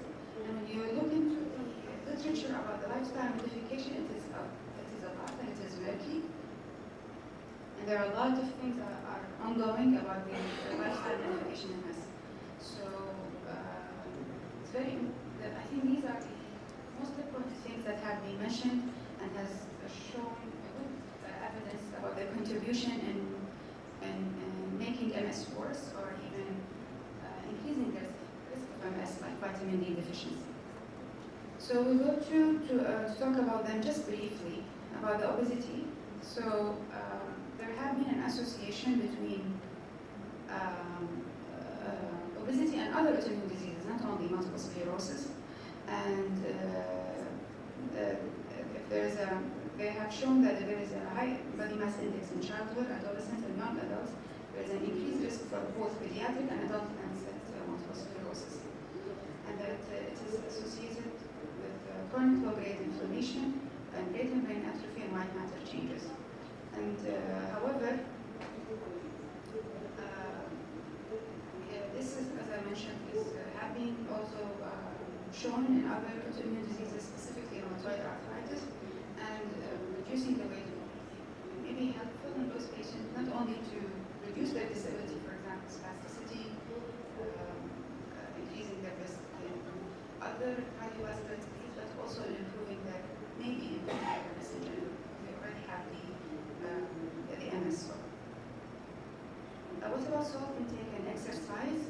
There have been studies showing that increased salt intake might alter your immune system, and there might be an increased risk of relapse as well as MRI activity.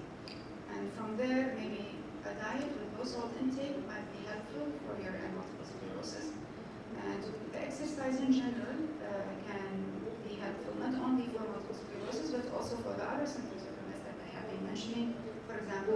cognitive dysfunction. Sleep is very important also to have regular sleep. Any patient, whether or not even patients, and any healthy individual should have a healthy lifestyle, including a good sleep hygiene. And again, this is very important for their cognitive function and fatigue level to be less on the next day. What about smoking? Again, there is a nice review in the Journal of Neurology published just recently talking about the tobacco use and the risk of MS and how bad tobacco can be on MS. And there have been also some argument, is it tobacco itself, or for example, tobacco can be smoking or can be taken by chewing? Is it the smoking that's caused the problem or the chewing is causing the problem? It's still controversial. Probably if you smoke tobacco, there's lung injury, and this lung injury will lead to an inflammatory cascade and eventually make the multiple sclerosis worse. These are the two meta-analyses. The first table is looking about the cigarette smoking and MS progression, and the next table about cigarette smoking and MS relapses. In the first table, regardless of the type of the study, some of them were cross-sectional, some of them were cohort. One was longitudinal in 2009, there was a retrospective in 2015, and a retrospective longitudinal in 2013. Eventually, all of them have shown that tobacco use, specifically smoking cigarettes, makes MS worse. So there is an association between MS progression and cigarette smoking on several studies. What about the relapse itself? In different years, in 2014, 15, 16, and 18, sorry. Some of them were prospective, some of them were retrospective. And we don't see the same association. Some of the study have a positive effect, that probably cigarette smoking will increase the risk of relapse. Some of them did not show the same conclusion. And therefore, it's very difficult to talk about the MS or cigarette smoking. Are they going to have a relapse? But for sure, they need to quit smoking in order to have less progression in their disease activity, or progression in general, regardless of the disease activity. I think that is my last slide. Thank you very much. Yes, we don't advise, I don't do advise your patient about some of these factors, like smoking, do you advise them? You can. Yeah, because we don't take time. I mean, this is our problem, is the time when you sit with the patient. And this may be one of the MS nurse's mission to have more, or at least if you have a website or something, where does all these things. Any paper about MS and Shisha? But you can do only that. Yeah. Any questions? Let's start. Any questions? Yes. Again, thank you. I'll tell you a story about a patient. He made a book and he published this because he found his great patient. And he found literature. It's in Arabic, who asked about the Arabic website. It's pretty lacking. I mean, when you do a book, it becomes outdated quickly, not like the name. So, patient need, I remember maybe some time ago in this advisory group, we said we'll make a patient book. We had a smoking capacity, pregnancy, all these things. Then Allah بها حمل الجوع. ما سمعت؟ طيب, it is very needed issues. We'll break for coffee break. Yeah. And we'll come in maybe 10-15 minutes, okay? Because we're a bit late. And then we'll have the last session with two very good subjects by Iman Nassim and Dr. Jum'ah. So please don't be late. 5-10 minutes maximum, 10 minutes, it's okay. This is the last session. We still have two actually important issues. One of them is women. And women, the pregnancy is the most important issue. Early, it is something, there's a lot of new things, a lot of practical issue. Dr. Iman Nassim from the man from King Fahd Specialist Hospital. She's also my student, now she's my boss again. I was said it was a very bright young doctor, and she is still very bright and very, still young. She is going antidote. She thinks a lot. Anyway, she will talk about pregnancy in women. Iman Nassim.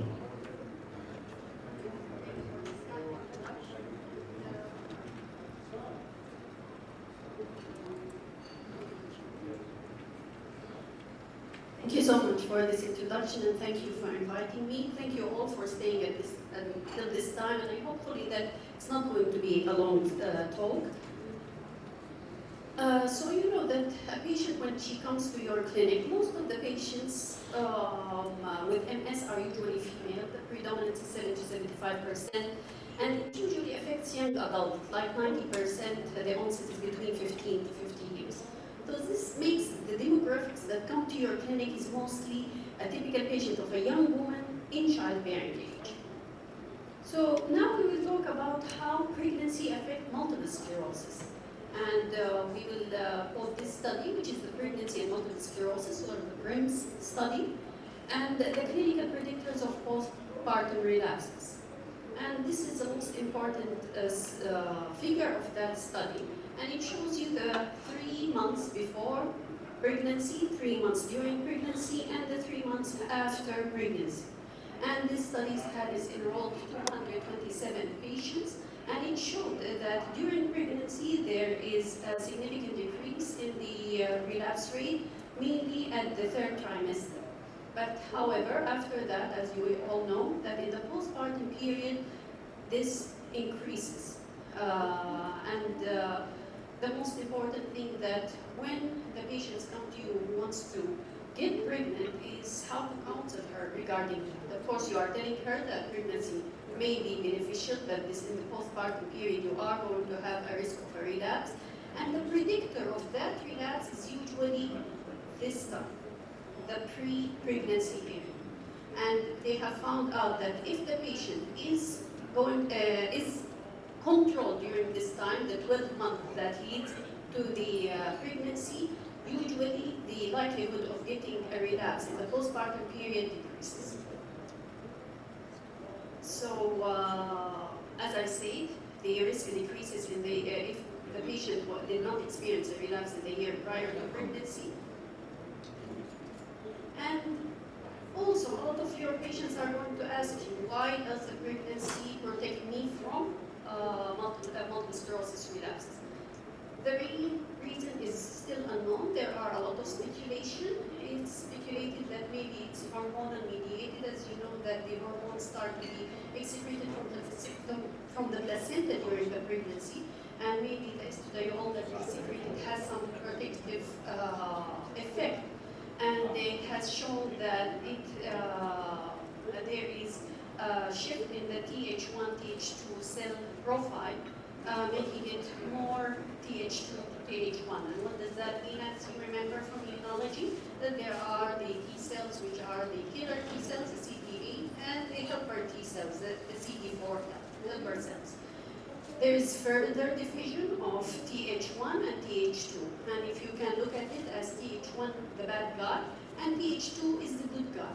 Th1 is a bad guy because it's pro-inflammatory. It tells the cells to come to the central nervous system and start the attack and start the war against the mind. However, the Th2 is anti-inflammatory, and it dampens down any excessive immune problem that happens in the body. Of course, this is a basic division. There is now, as you have heard before, there is the Th17 T regulatory cells, and I remember once that when I was presenting in the American Academy, and back then I was as young as those guys, and I was presenting at the American Academy, and At that time, it was good enough that I understood that there is a TH1 and TH2. And somebody came up and told me how about the TH17 function. And I really did not know how to answer at that time. But luckily that incident went well. And until now, nobody understands well TH17. It was a good guy, then a bad guy, then a good guy. So you are protected with immunology. It always changes.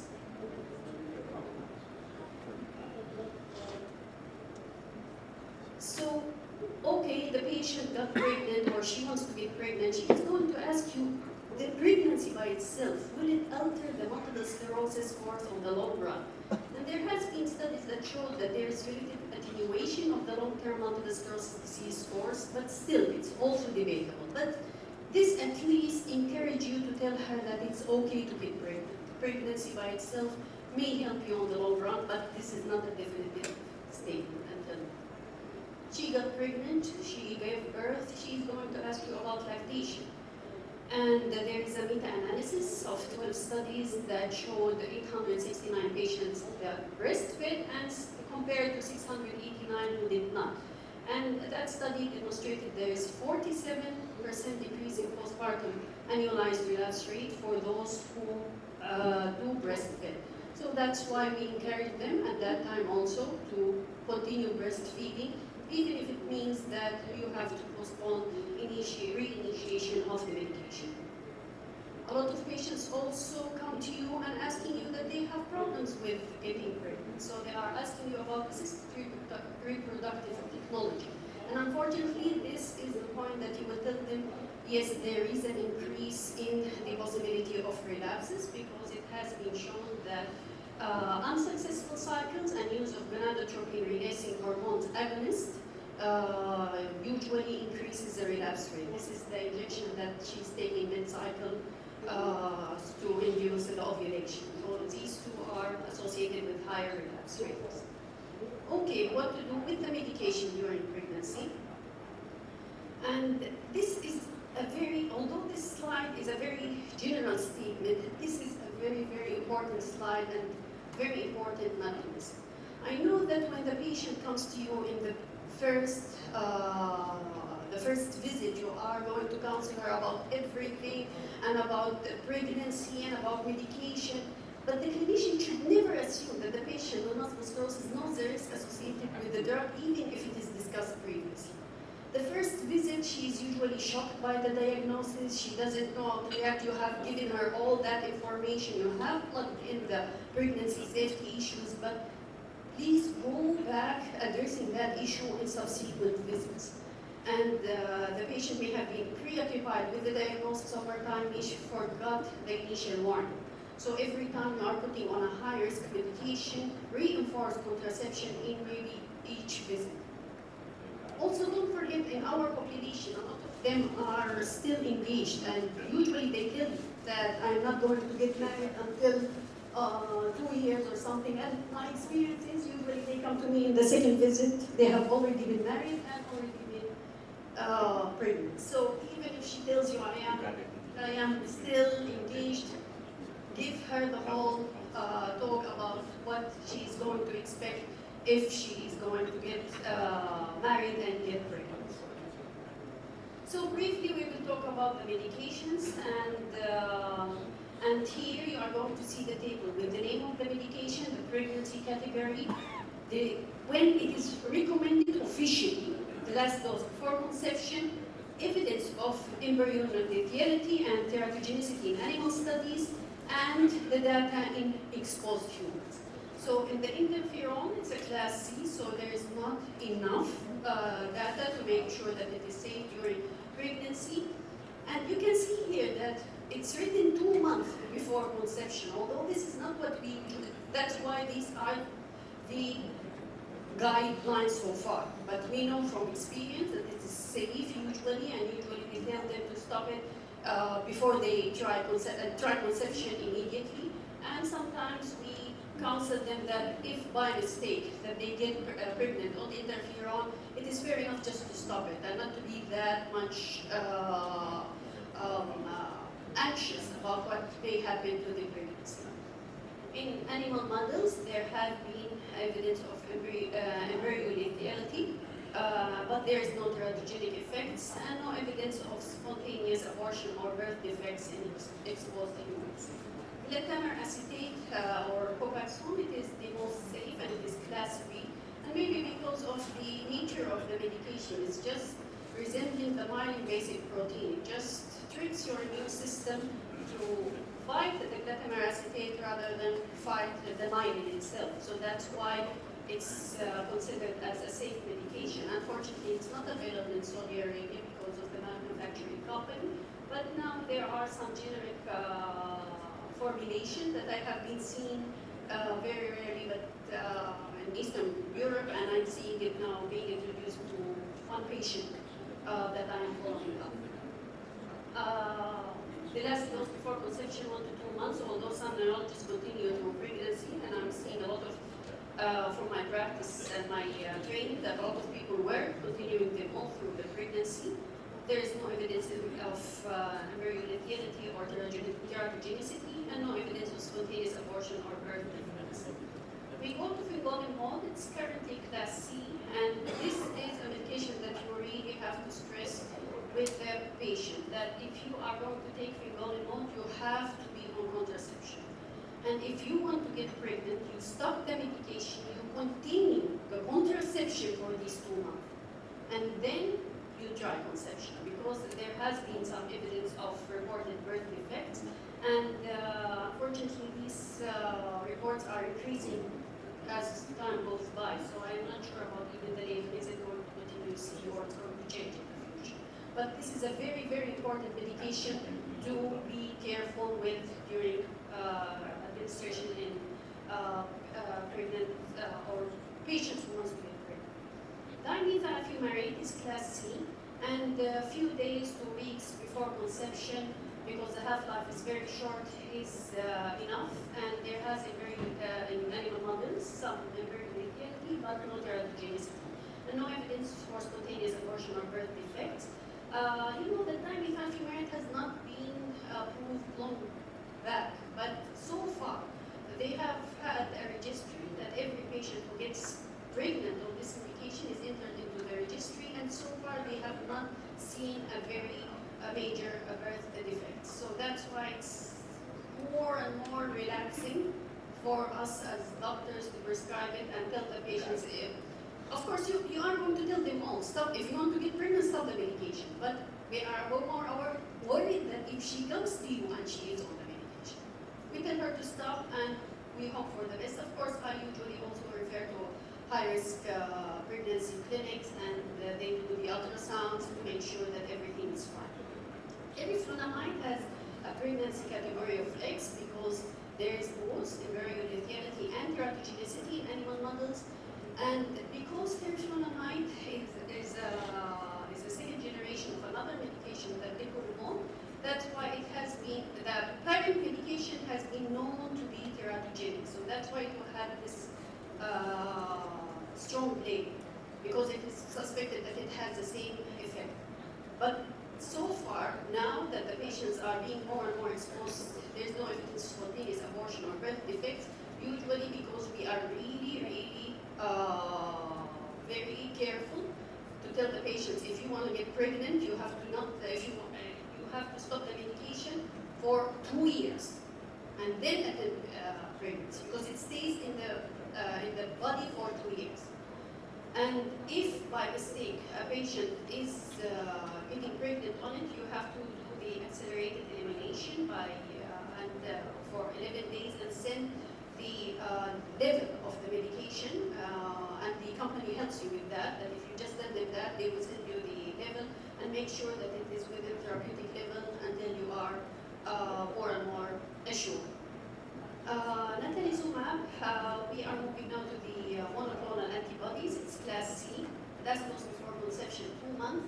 There has been embryo-lethality and no teratogenicity in animal studies, and in humans there is possibility of increased risk of spontaneous abortion versus general population, but same as other multiple sclerosis control. And if you go for the whole list of teratogenicity that has been reported to human, you are going to see some in natalizumab. But because in comparison to the general population, the number of these cases did it's still considered safe. So if you go abroad and you go to a lot of conferences, I know that a lot of people will tell you that it is safe. I continue with you in pregnancy, even in the first months. For me, I stop all medication. Whatever people are telling me, I'm going with the current guidelines and I stop medications before conception. Alemtuzumab, class C, last dose must be stopped before 4 months. As you know that it has a lot of autoimmune thyroid abnormalities and it crosses the placental barrier. That's why it can induce the same abnormality in the child. So that's why this child can have Graves' disease and can have thyroid abnormality. So although there's no evidence spontaneous abortion or birth defect, thyroid monitoring is necessary for mother throughout pregnancy and of course the screening for the child once he is born. Rituximab, and with the more and more use of rituximab, although it is class C and the manufacturer says 12 months. Also, when you are going to ask expert opinions, they are going to tell you 6 months. Some of them are going to be more resilient and tell you 4 months even. But as I am telling you, what I am giving you is still the manufacturer recommendation. That's why we are going with what's up there that does not rely on expert opinions. There is no embryo lethality or teratogenicity, and risk of B-cell depletion and other hematologic issues can happen in the offspring, so that's very important to look at that once the baby is born to make sure that he doesn't have low B cells as well. Of course, in pregnancy, the woman can have a relapse and she can be treated similarly to, but more conservatively as the other MS relapses. As you know that the steroids can induce cleft lips in the first trimester, so that's why I usually weigh the risk to the and benefits. If the relapse is a very, very small relapse, like very mild sensory, I usually, and she's okay with it and self-limiting, I usually try to shy away of giving the steroids. But if it is, for example, transverse myelitis or something severe, no, I usually put that the benefits of steroids will outweigh the risks, so I usually give the steroids. But you have to speak with the patient regarding these issues. There are the other modalities like the plasma exchange and IVIG. Of course, they have been administered safely in pregnancy, but there are risks of abortion on hypotension and for IVIG, the hyperviscosity and the pregnancy by itself predisposes to hyperviscosity. So even IVIG this increases and can increase spontaneous abortion. Also, in the postpartum period, you know that the patient has, if she's not breastfeeding, it's fine, it's easy. You can just administer it. But if she is breastfeeding, you are going to tell her to express the milk and give her the steroids and hold the breastfeeding until the effects of steroids goes down.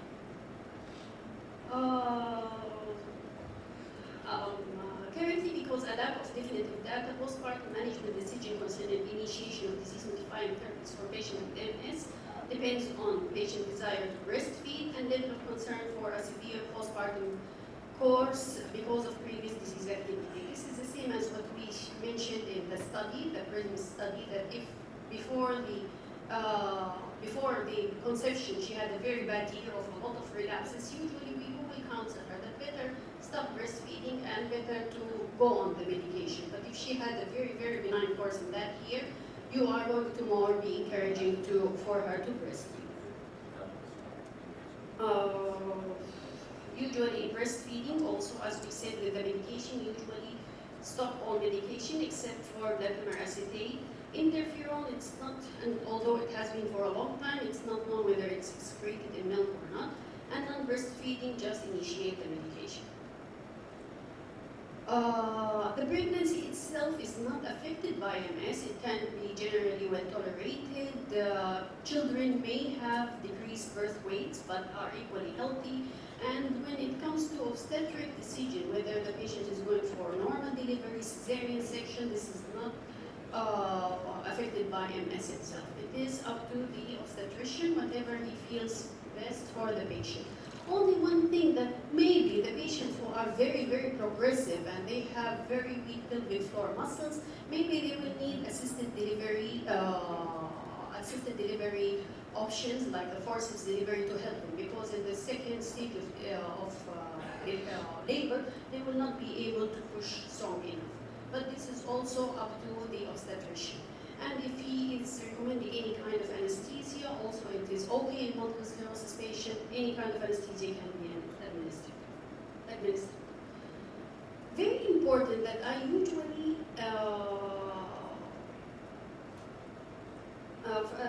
from the obstetric standpoint point of view, patients should be cared for like mothers without multiple sclerosis, no need for special precaution unless dictated by other maternal fetal losses.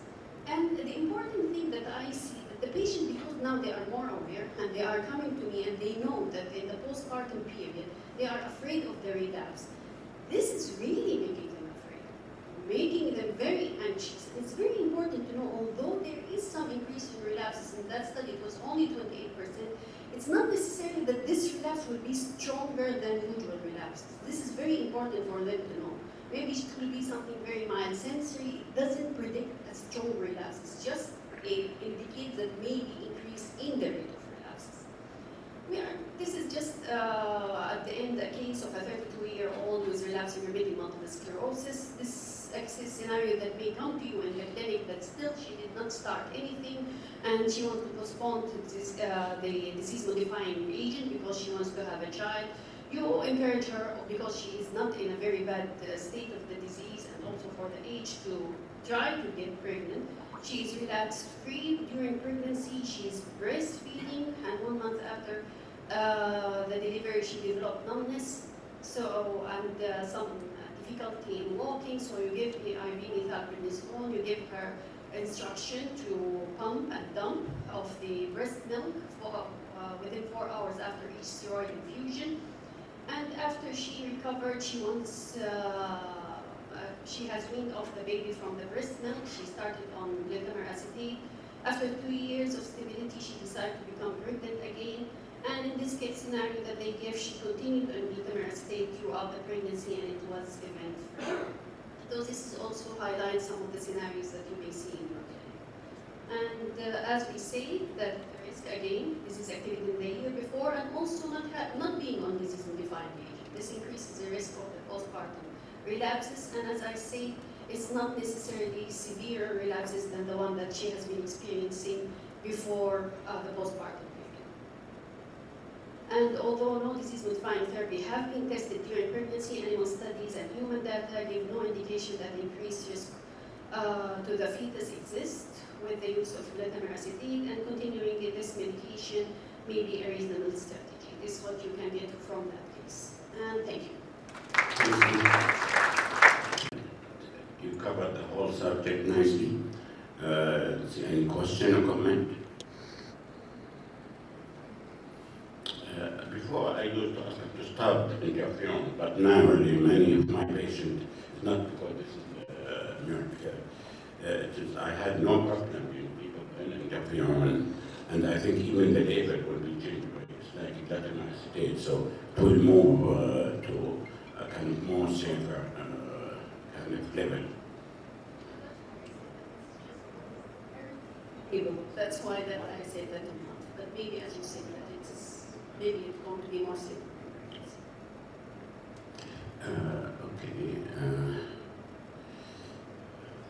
Okay, thank you very much, Iman. But stay at till the end, maybe there'll be some question. We'll come back to the Jum'ah. Very difficult, not very difficult, I should say. Not yet known subject. When to stop DMT. Switching, we know a lot about it, at least there's a lot of guidelines on this, but to stop it, it is always a problem. And I'd like to some of the speakers to come, our colleague to comment when do they stop the DMT. So, Dr. Jum'ah, in the last talk, he will give us a talk about switching or discontinuation of DMT. Amen. Assalamu alaikum. Jazakumullah khair. This will be a quick talk since some of the aspects of why people stop or shift is the pregnancy, but that took part of it. The second part would be really talking about in which situation people would stop or I couldn't come to that.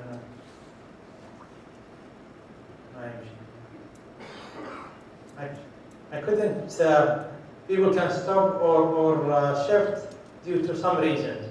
And just to go briefly, I think that this will be much shorter than what's planned for. Maybe I'll just highlight some of the points that has been discussed earlier because there is a few points that are new here.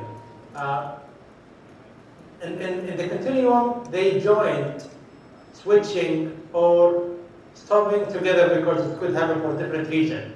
And these are, anything comes with the copyright from continuum, it's continuum. Any other slide does not have this. I have added it with its own references.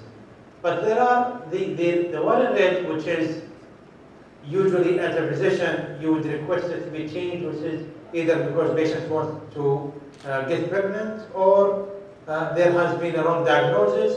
These are most of the time that we, as physicians, advise maybe stop now, and there are a lot of data that has been presented that we don't need to stop, but we just need the patient to be aware of what would happen with the pregnancy. Other reason to stop is lack of efficacy. Here we don't stop, we escalate. If there are side effects, even if it's full control, then we go at the same level. We go at the same level. Or if there is problem with adherence and people due to not liking the injectable, and then you can switch to either one to make sure that the drug would be available or the coverage would be available in a different format. There are multiple reasons that people can stop or switch.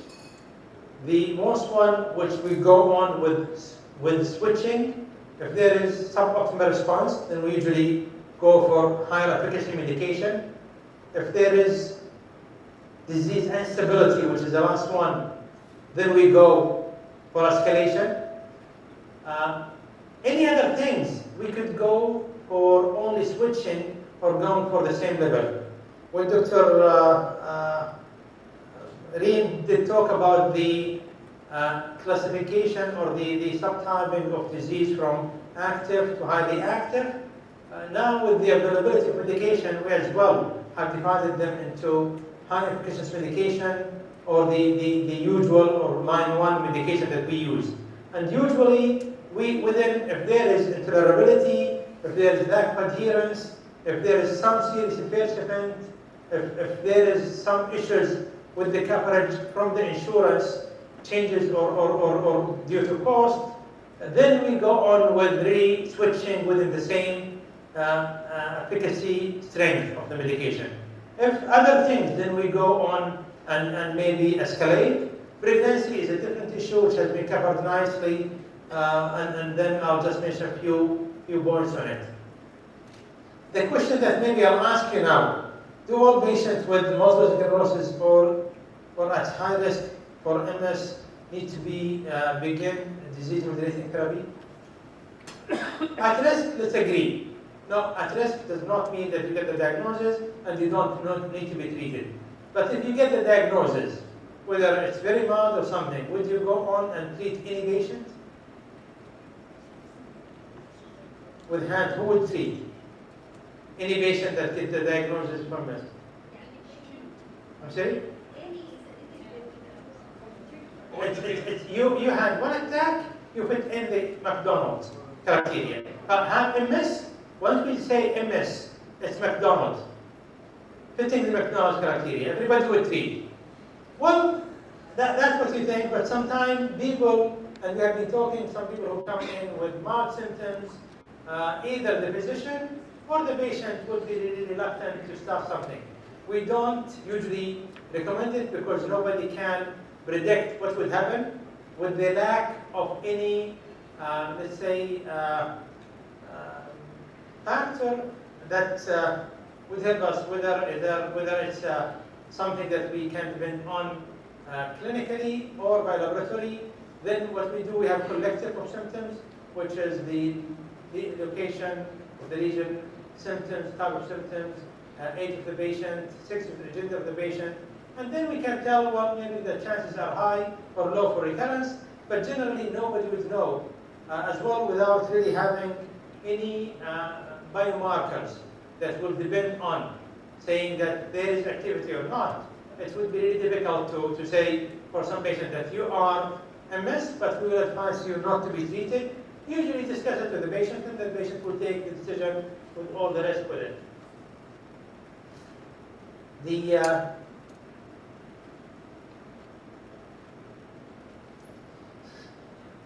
When we talk about why should we treat early, because why you should treat people with MS, because again, we don't know what people will happen.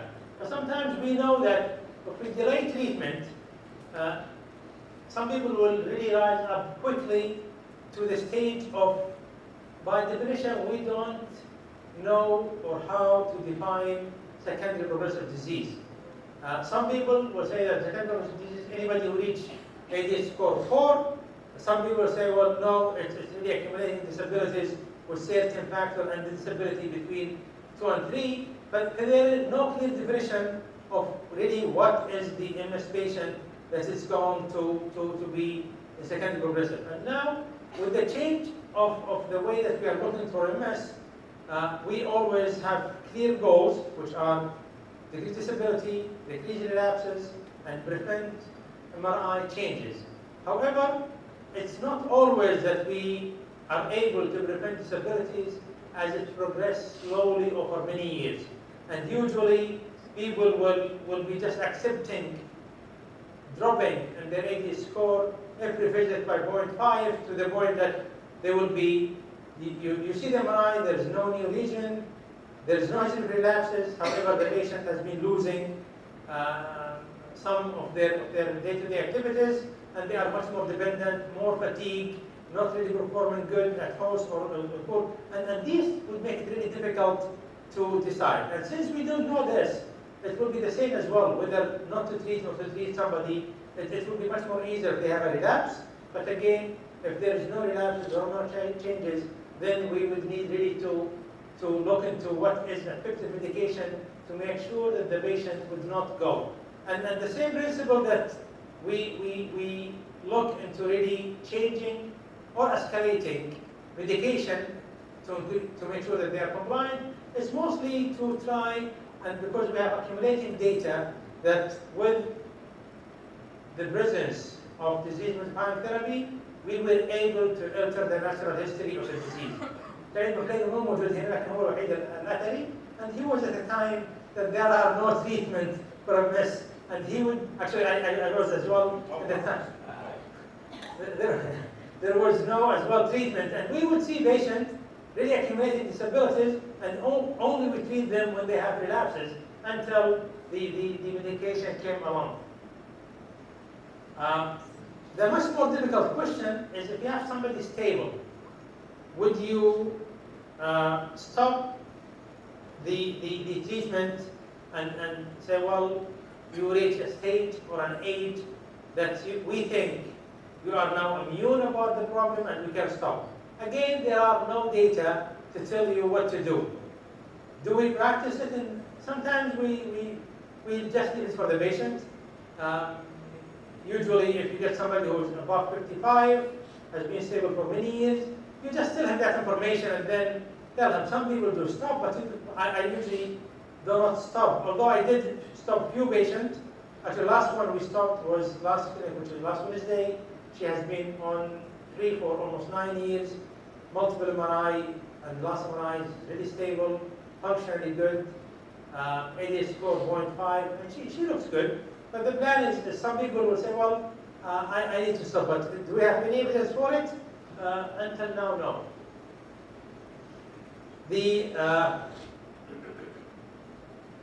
There are some people who, remember that these slides are coming from 2016 data. But there are some changes with it. I'll mention it when we go on. Patients who discontinued natalizumab are at risk of rebound disease activity, which seems to be 3 to 4 months after the drug stop.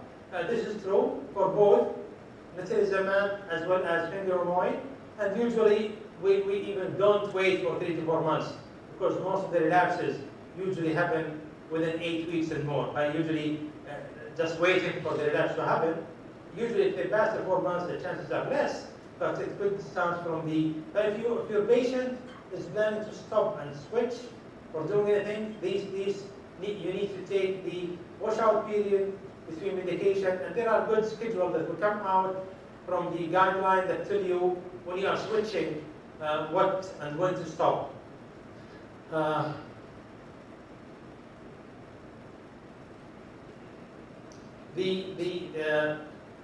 We talked about the pregnancy, or the pregnancy has been covered, but I'll just mention one thing that we have been pushing the label changes for both interferon as well for natalizumab with pregnancy, and now we don't need to stop before pregnancy. We continue until 32 weeks and then go on.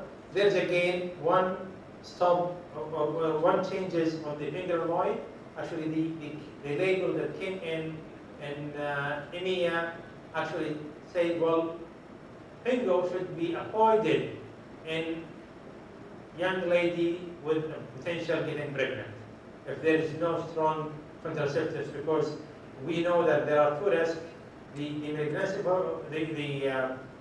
rebound when you stop because it's strategic, or the teratogenic, and then stopping and rebounding within attacks. But now we have many choices that we can choose rather than really using the medication. There's a case study that is stressing one thing, that with Tysabri, this is a patient who went to Peru.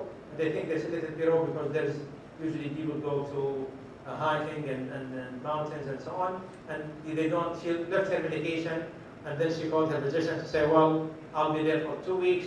She just took her dose, and now we know, this is fingolimod. But now even with fingolimod, 10 to 14 days are safe enough to start the same dosage. If you go more than 2 weeks, then patient should be in for monitoring before the next dose.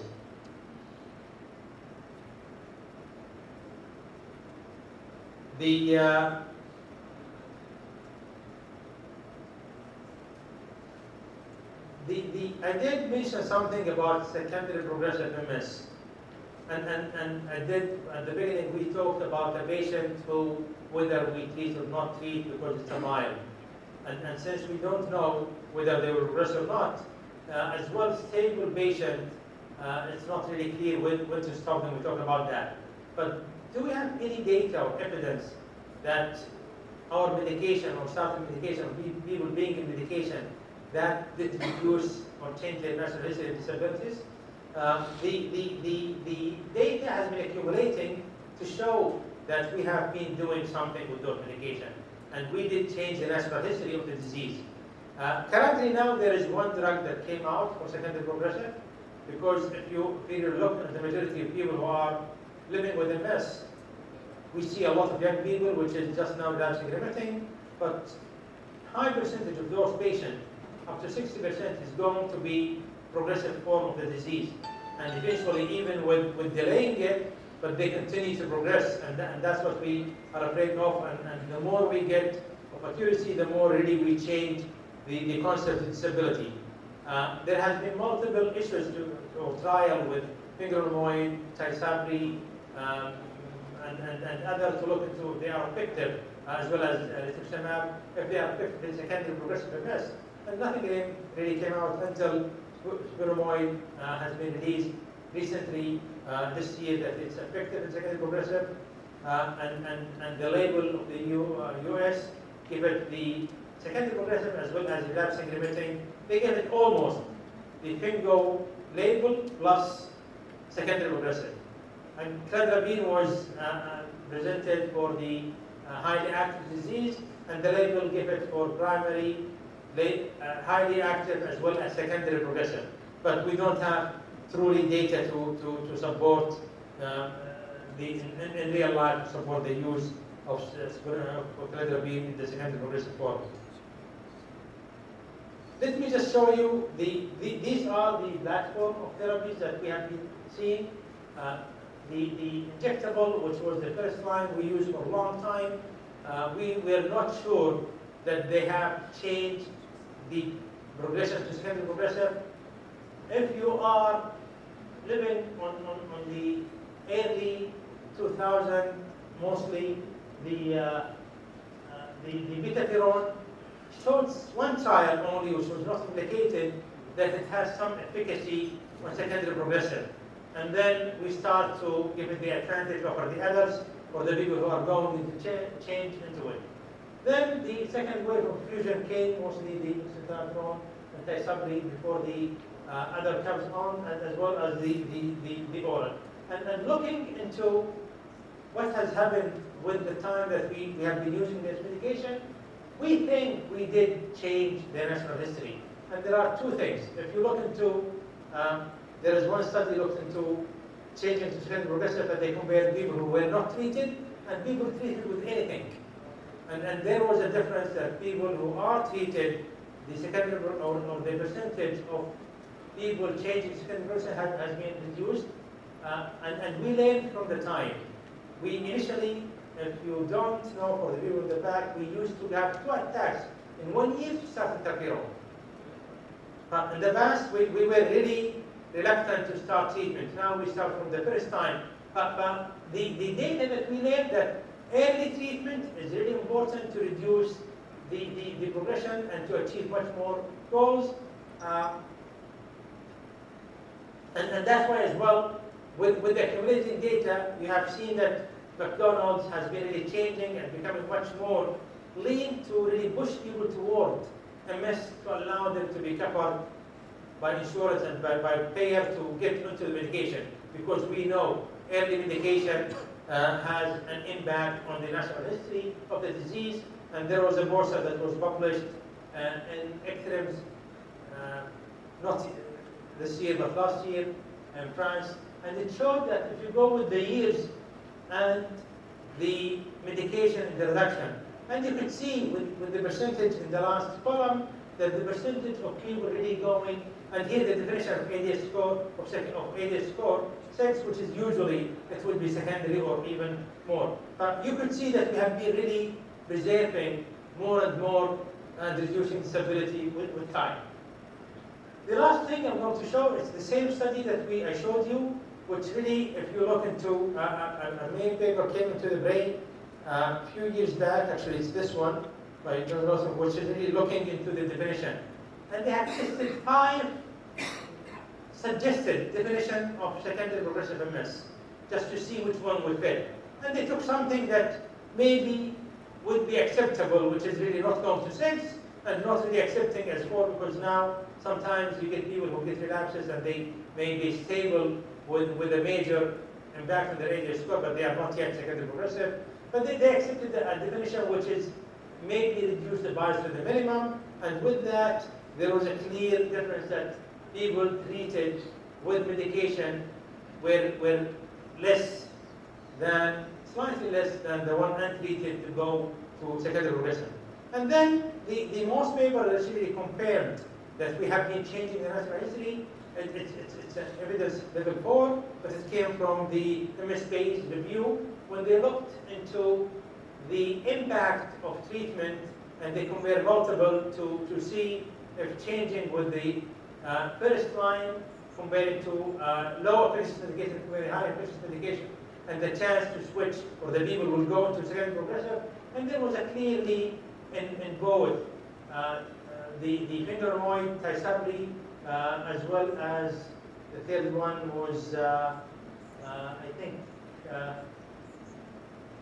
these are two, tisabri and fingermoid, and then comparing it to the injectable or comparing to each other, there was a clear difference that these medications did reduce the change into secondary progression.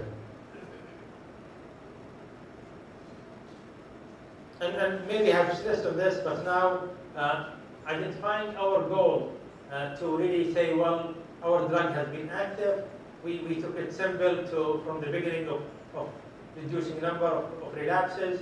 We were accepting 1 relapse per year. Now we want no relapses, we want normal activities, we want no disabilities.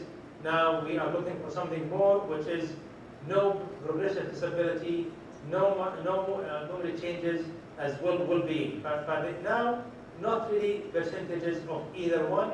It has to be all has to be achieved to make sure that there is no activities and no disease progression to be the medication is active.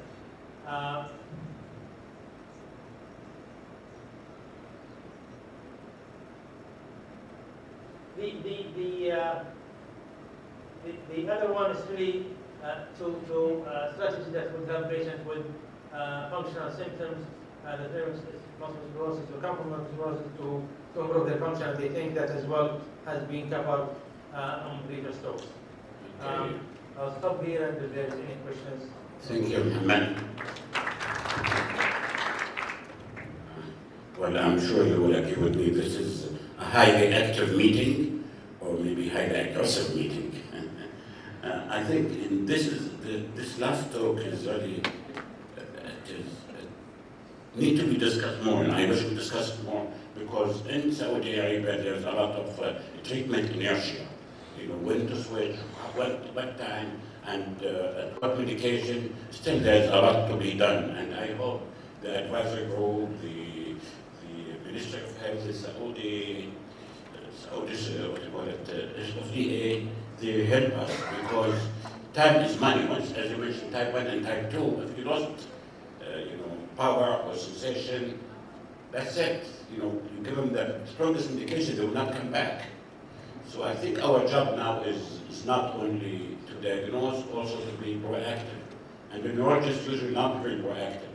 So I urge you, I see I'm tertiary care, and most of my cases, they come very late. You're disabled, incontinent, and this. And if you don't know how, if you don't have facility or you don't have the medication, please contact the other who may help you. And having MS-friendly MS center, this is their job. There's how many, 15, 14,000 Saudi with MS. There should not be so many in wheelchair or okay. I think this is maybe the concluding remark, and I hope if we did something, we kind of give you a wake-up call that to be proactive. And at the end, I would like to thank Mayor Soron, or not Soron, Mayor Saqatat Sahwan. I like the speaker, all of them, without naming everybody, Tisam, Muhammad, Iman, Shamil, Ahmed Hassan. They did a very good job. I'm happy that this year and last year and the one, all our speakers were from this country, and I'm sure next year we'll have new faces, maybe better or equal speaker on the new subject. This has been a successful 3 years of learning. It's well attended. I hope you learned as much as I did. And if there's any comment before we close the meeting, any comment about the timing, space, food? Dr. Jum'a, you don't like him? I don't like him. Good. Anyway, okay. If not, do you want to close, Danny? Okay, I hope you're safe return home, and inshallah we'll see you next year, 2020.